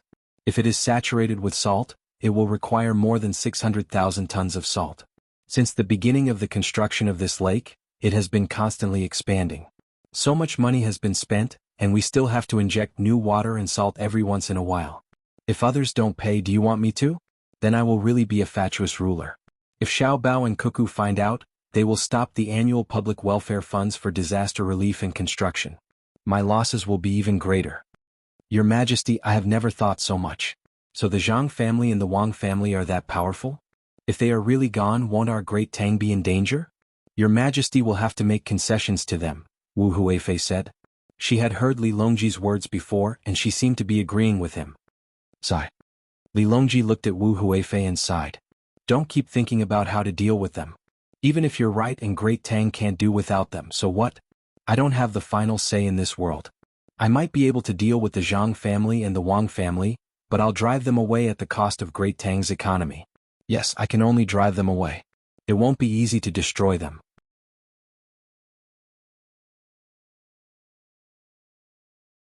Chapter 844. Upon hearing the emperor's words, Wu Huifei could only sigh inwardly. Now that the Zhang family and the Wang family were so powerful, no other officials or forces could go against them. The only one who could do anything was the emperor. However, the emperor's attitude showed that he supported the Zhang family and the Wang family. What was the emperor afraid of? Who had the ability to fight from Luzhou to the capital? She had asked several times, but she did not get any useful information. When she thought about this, the smile on Wu Huifei's face became brighter. She said to the emperor, Your Majesty, a few days ago, Cuckoo asked someone to send me a set of clothes. The places that should be exposed were not, but the places that should not be exposed were all exposed. I wore it once. It was so embarrassing. Li Longji naturally knew what kind of clothes it was. It was specially made for women to wear to seduce men. He had seen it at Empress Wang's place the day before yesterday. The workmanship was exquisite, and the materials were exquisite. He heard that it was the work of Xiao Bao and Cuckoo. He wondered why the two children were thinking about it. Since it's sent here, wear it for me tonight. If it's not done well, I'll definitely hold them responsible. Huifei, for the good of the country, you shouldn't be selfish. It's easy to destroy a person, but it's difficult to build a country. Moreover, the Zhang family and the Wang family can't be destroyed as you wish. I know you have resentment in your heart, so keep it in your heart. Don't take it out and don't do anything. No one can touch the Zhang family and the Wang family in Luzhou. Even if it's my decree, Luzhou still has to give face to the two families. Also, the 130,000 slaves in Tubo. Oh, now it's 160,000. I reckon it won't be long before it's 200,000 slaves. I know all about it, but what can I do? If the two families want to deal with me, they should have seen those weapons, right? They didn't let me know and directly used them on me. Tell me who can defeat them. Li Longji was clear in his heart. He knew the power of the Zhang family and the Wang family very well, but he never mentioned the matter of weakening the two families. Wu Huifei rarely heard the emperor say such things to her. Today, when the emperor said this, the charming smile on her face faded. She frowned slightly and said, "Your Majesty, are we really going to ignore them? What if they want to take His Majesty's position? If I wanted to sit, I would have done so long ago. I also thought about it for a long time. I was worried, scared, and helpless. Later I suddenly thought it through. The Zhang family and the Wang family did not want to be the emperor. Xiao Bao and Cuckoo were not very respectful to me. Just look at Xiao Bei, who kept calling me Uncle Emperor.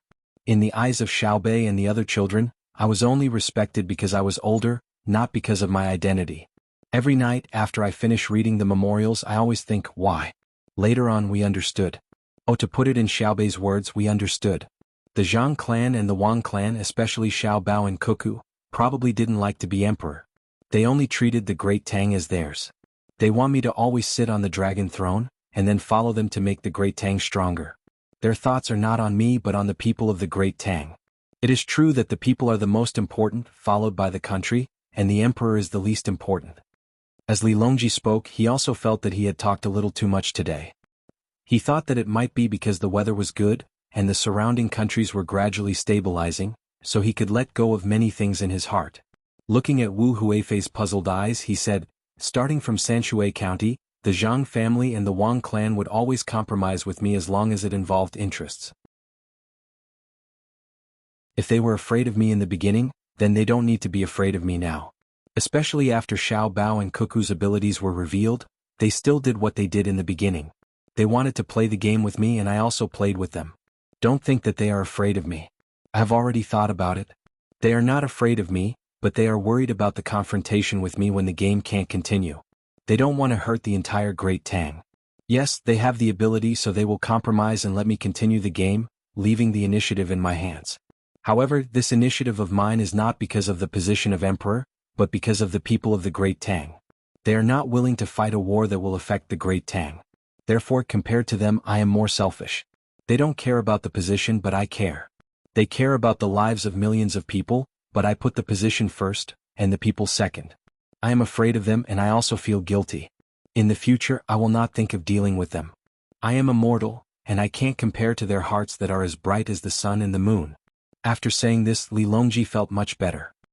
He drank another mouthful of wine, and the wind from the water swept over him. A relaxed feeling appeared on his body. Wei Wei narrowed her eyes, enjoying this rare day of vacation. Wu Huifei was dumbfounded. She had never thought that the emperor would place the Zhang family and Wang family in such a position. She originally thought that the Zhang family and Wang family were the same as the other officials, demoting and killing them as they pleased. It seemed that it was not that simple.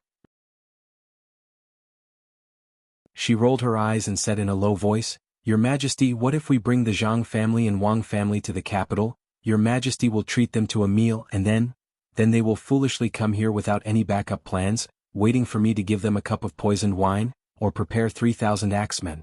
Do you think they are really stupid? Don't mention this again." Li Longji opened his eyes, looked at Wu Huifei and sneered. Wu Huifei shrank back and did not say anything. She also understood that the Zhang family and Wang family were so good at scheming, how could they be fooled? "Your Majesty, good news, Your Majesty." Just as the two were speechless, Gao Lisher, who had left to collect the letter, came running back. He waved the letter in his hand and shouted from afar. When he reached the lakeside, he quickly took off the rest of his clothes, leaving only a pair of swimming trunks. With a splash, he jumped into the lake and swam towards Li Longji with his arms raised high. Li Longji sat up and looked at the approaching Gao Lisher with a smile. Lisher's swimming skills are improving. Isn't it because the lake doesn't sink people? Gao Lisher said modestly as he walked over. In his heart, he knew that it was because he could often enter the water. In the past, he did not like water mainly because his body was weak. Usually, he hated that he could not bathe 8 times a day to get rid of the fishy smell. But now he did not have to worry. Xiao Bao and Cuckoo gave him a lot of things that palace maids used. They were clean and comfortable, and they could also kill bacteria and get rid of odor. In the past, who would wear underpants and cover? Now they were all using them. Xiao Bao and Huan Huan said that they were gifts for the women in the palace, but the pants that were obviously much bigger looked very fitting for her. In addition, the paper underwear that was said to be for babies, but it was obvious that the entire baby could be wrapped in it. It was obvious that it was for her to use. Now that there was no smell on his body, he only dared to swim for a while. Otherwise, how could he improve his swimming skills? He did not acknowledge him as his godson in vain. Li Longji was also aware of this matter. When he saw Gao Lisher splash around in the water, he thought of the group of eunuchs in the palace who dared to wear cool and breathable clothes even when the weather was hot. He was also happy. What good news? Tell me. When Gao Lisher swam closer, Li Longji looked at the letter in his hand and asked. Gao Lisher handed over the letter that was slightly wet. He swam around leisurely and said, "This subject hasn't seen it yet. There is an extra flower on the envelope. Xiao Bao will only draw it when there is good news. Your Majesty, take a look. What does it say?" There is indeed a flower. Huifei, please take a look at Lisher's letter. Li Longji nodded when he saw the pattern on the envelope. Wu Huifei first looked at Gao Lisher cautiously. Seeing that he did not object, she moved closer. The three of them opened the envelope and read it together. Oh. It says that the river will be repaired in a few days, and the people of Xinlua will pay for it. It does not mention the specific situation. I think that Xiao Bao will not make a mistake. What is written below is to collect taxes. What kind of tax is this? We have to collect all the goods that enter the country from the outside, but we don't collect the goods that leave the country. We even have to pay the merchants who collected the goods? Why is this? Li Longji looked at the letter and seemed to be talking to himself. In fact, he was talking to Wu Huifei and Gao Lisher. How could Wu Huifei know the reason? Her eyes were also puzzled. Gao Lisher thought about it and said, "Your Majesty, a few days ago Xiao Bao mentioned it in his letter. This subject thought that it should not be used so early, so I did not mention it. The reason for collecting taxes is because we are afraid that the goods produced outside will affect the country. Xiao Bao and his caravans at Pengzhou Pass always have to pay a sum of money. Now, we have the people at Pengzhou Pass deposit the money in the Great Tang Bank and then issue a certificate. Once the money is saved up, they will send someone to send it to this subject. This subject has told your Majesty before. Didn't your Majesty say that there is no need to rush? This subject already has more than 400,000 strings of coins and can withdraw them at any time from the bank in the capital. Of course, after withdrawing, this subject will take out a portion to return to Xiao Bao. Your Majesty has promised to exempt them from taxes." Hearing Gao Lisher's words, Li Longji remembered that there was indeed such a matter. However, Wu Huifei did not understand. She pointed at the matter of giving money to the merchants who sold things and asked, "Why do you have to give money to the merchants? They naturally earn money by selling things. Return it to them?" Gao Lisher explained, "That depends on what it is, such as cloth and food. Now that they want to sell to Xian Luo should learn from Xiao Bao and collect 20% tax, which is 40%. If this money is collected, the merchants will definitely sell it at a higher price to earn money. However, Xiao Bao does not intend to let the merchants sell it at such a high price. If they want to sell it at a lower price than the local price of Xian Luo, they must compensate the merchants with money so that the merchants will not lose money." "What's the use of that?" Wu Huifei asked again. "There are many uses. One is to prevent the farmers of Xian Luo from farming, and the other is that Xian Luo will not subsidize their merchants. One of them is reluctant and the other is also unexpected. Thinking about it, with Xiao Bao's methods, the amount of goods handled will be very large. Under the situation of attacking Xian Luo's local industry, it will also make the merchants of Xian Luo resentful of the people in charge. Without agriculture, it will be unstable, and without commerce, it will not be able to live. This is a strategy to destroy the country. You're tuning in to the Dreamy Chapters YouTube channel. We're so grateful for your support, and don't forget to subscribe to join us on this incredible journey through captivating stories. Your generosity through donations truly makes a world of difference, as it's the primary source of revenue that allows me to expand and enhance this channel for you. Thank you from the bottom of my heart for being a part of this adventure.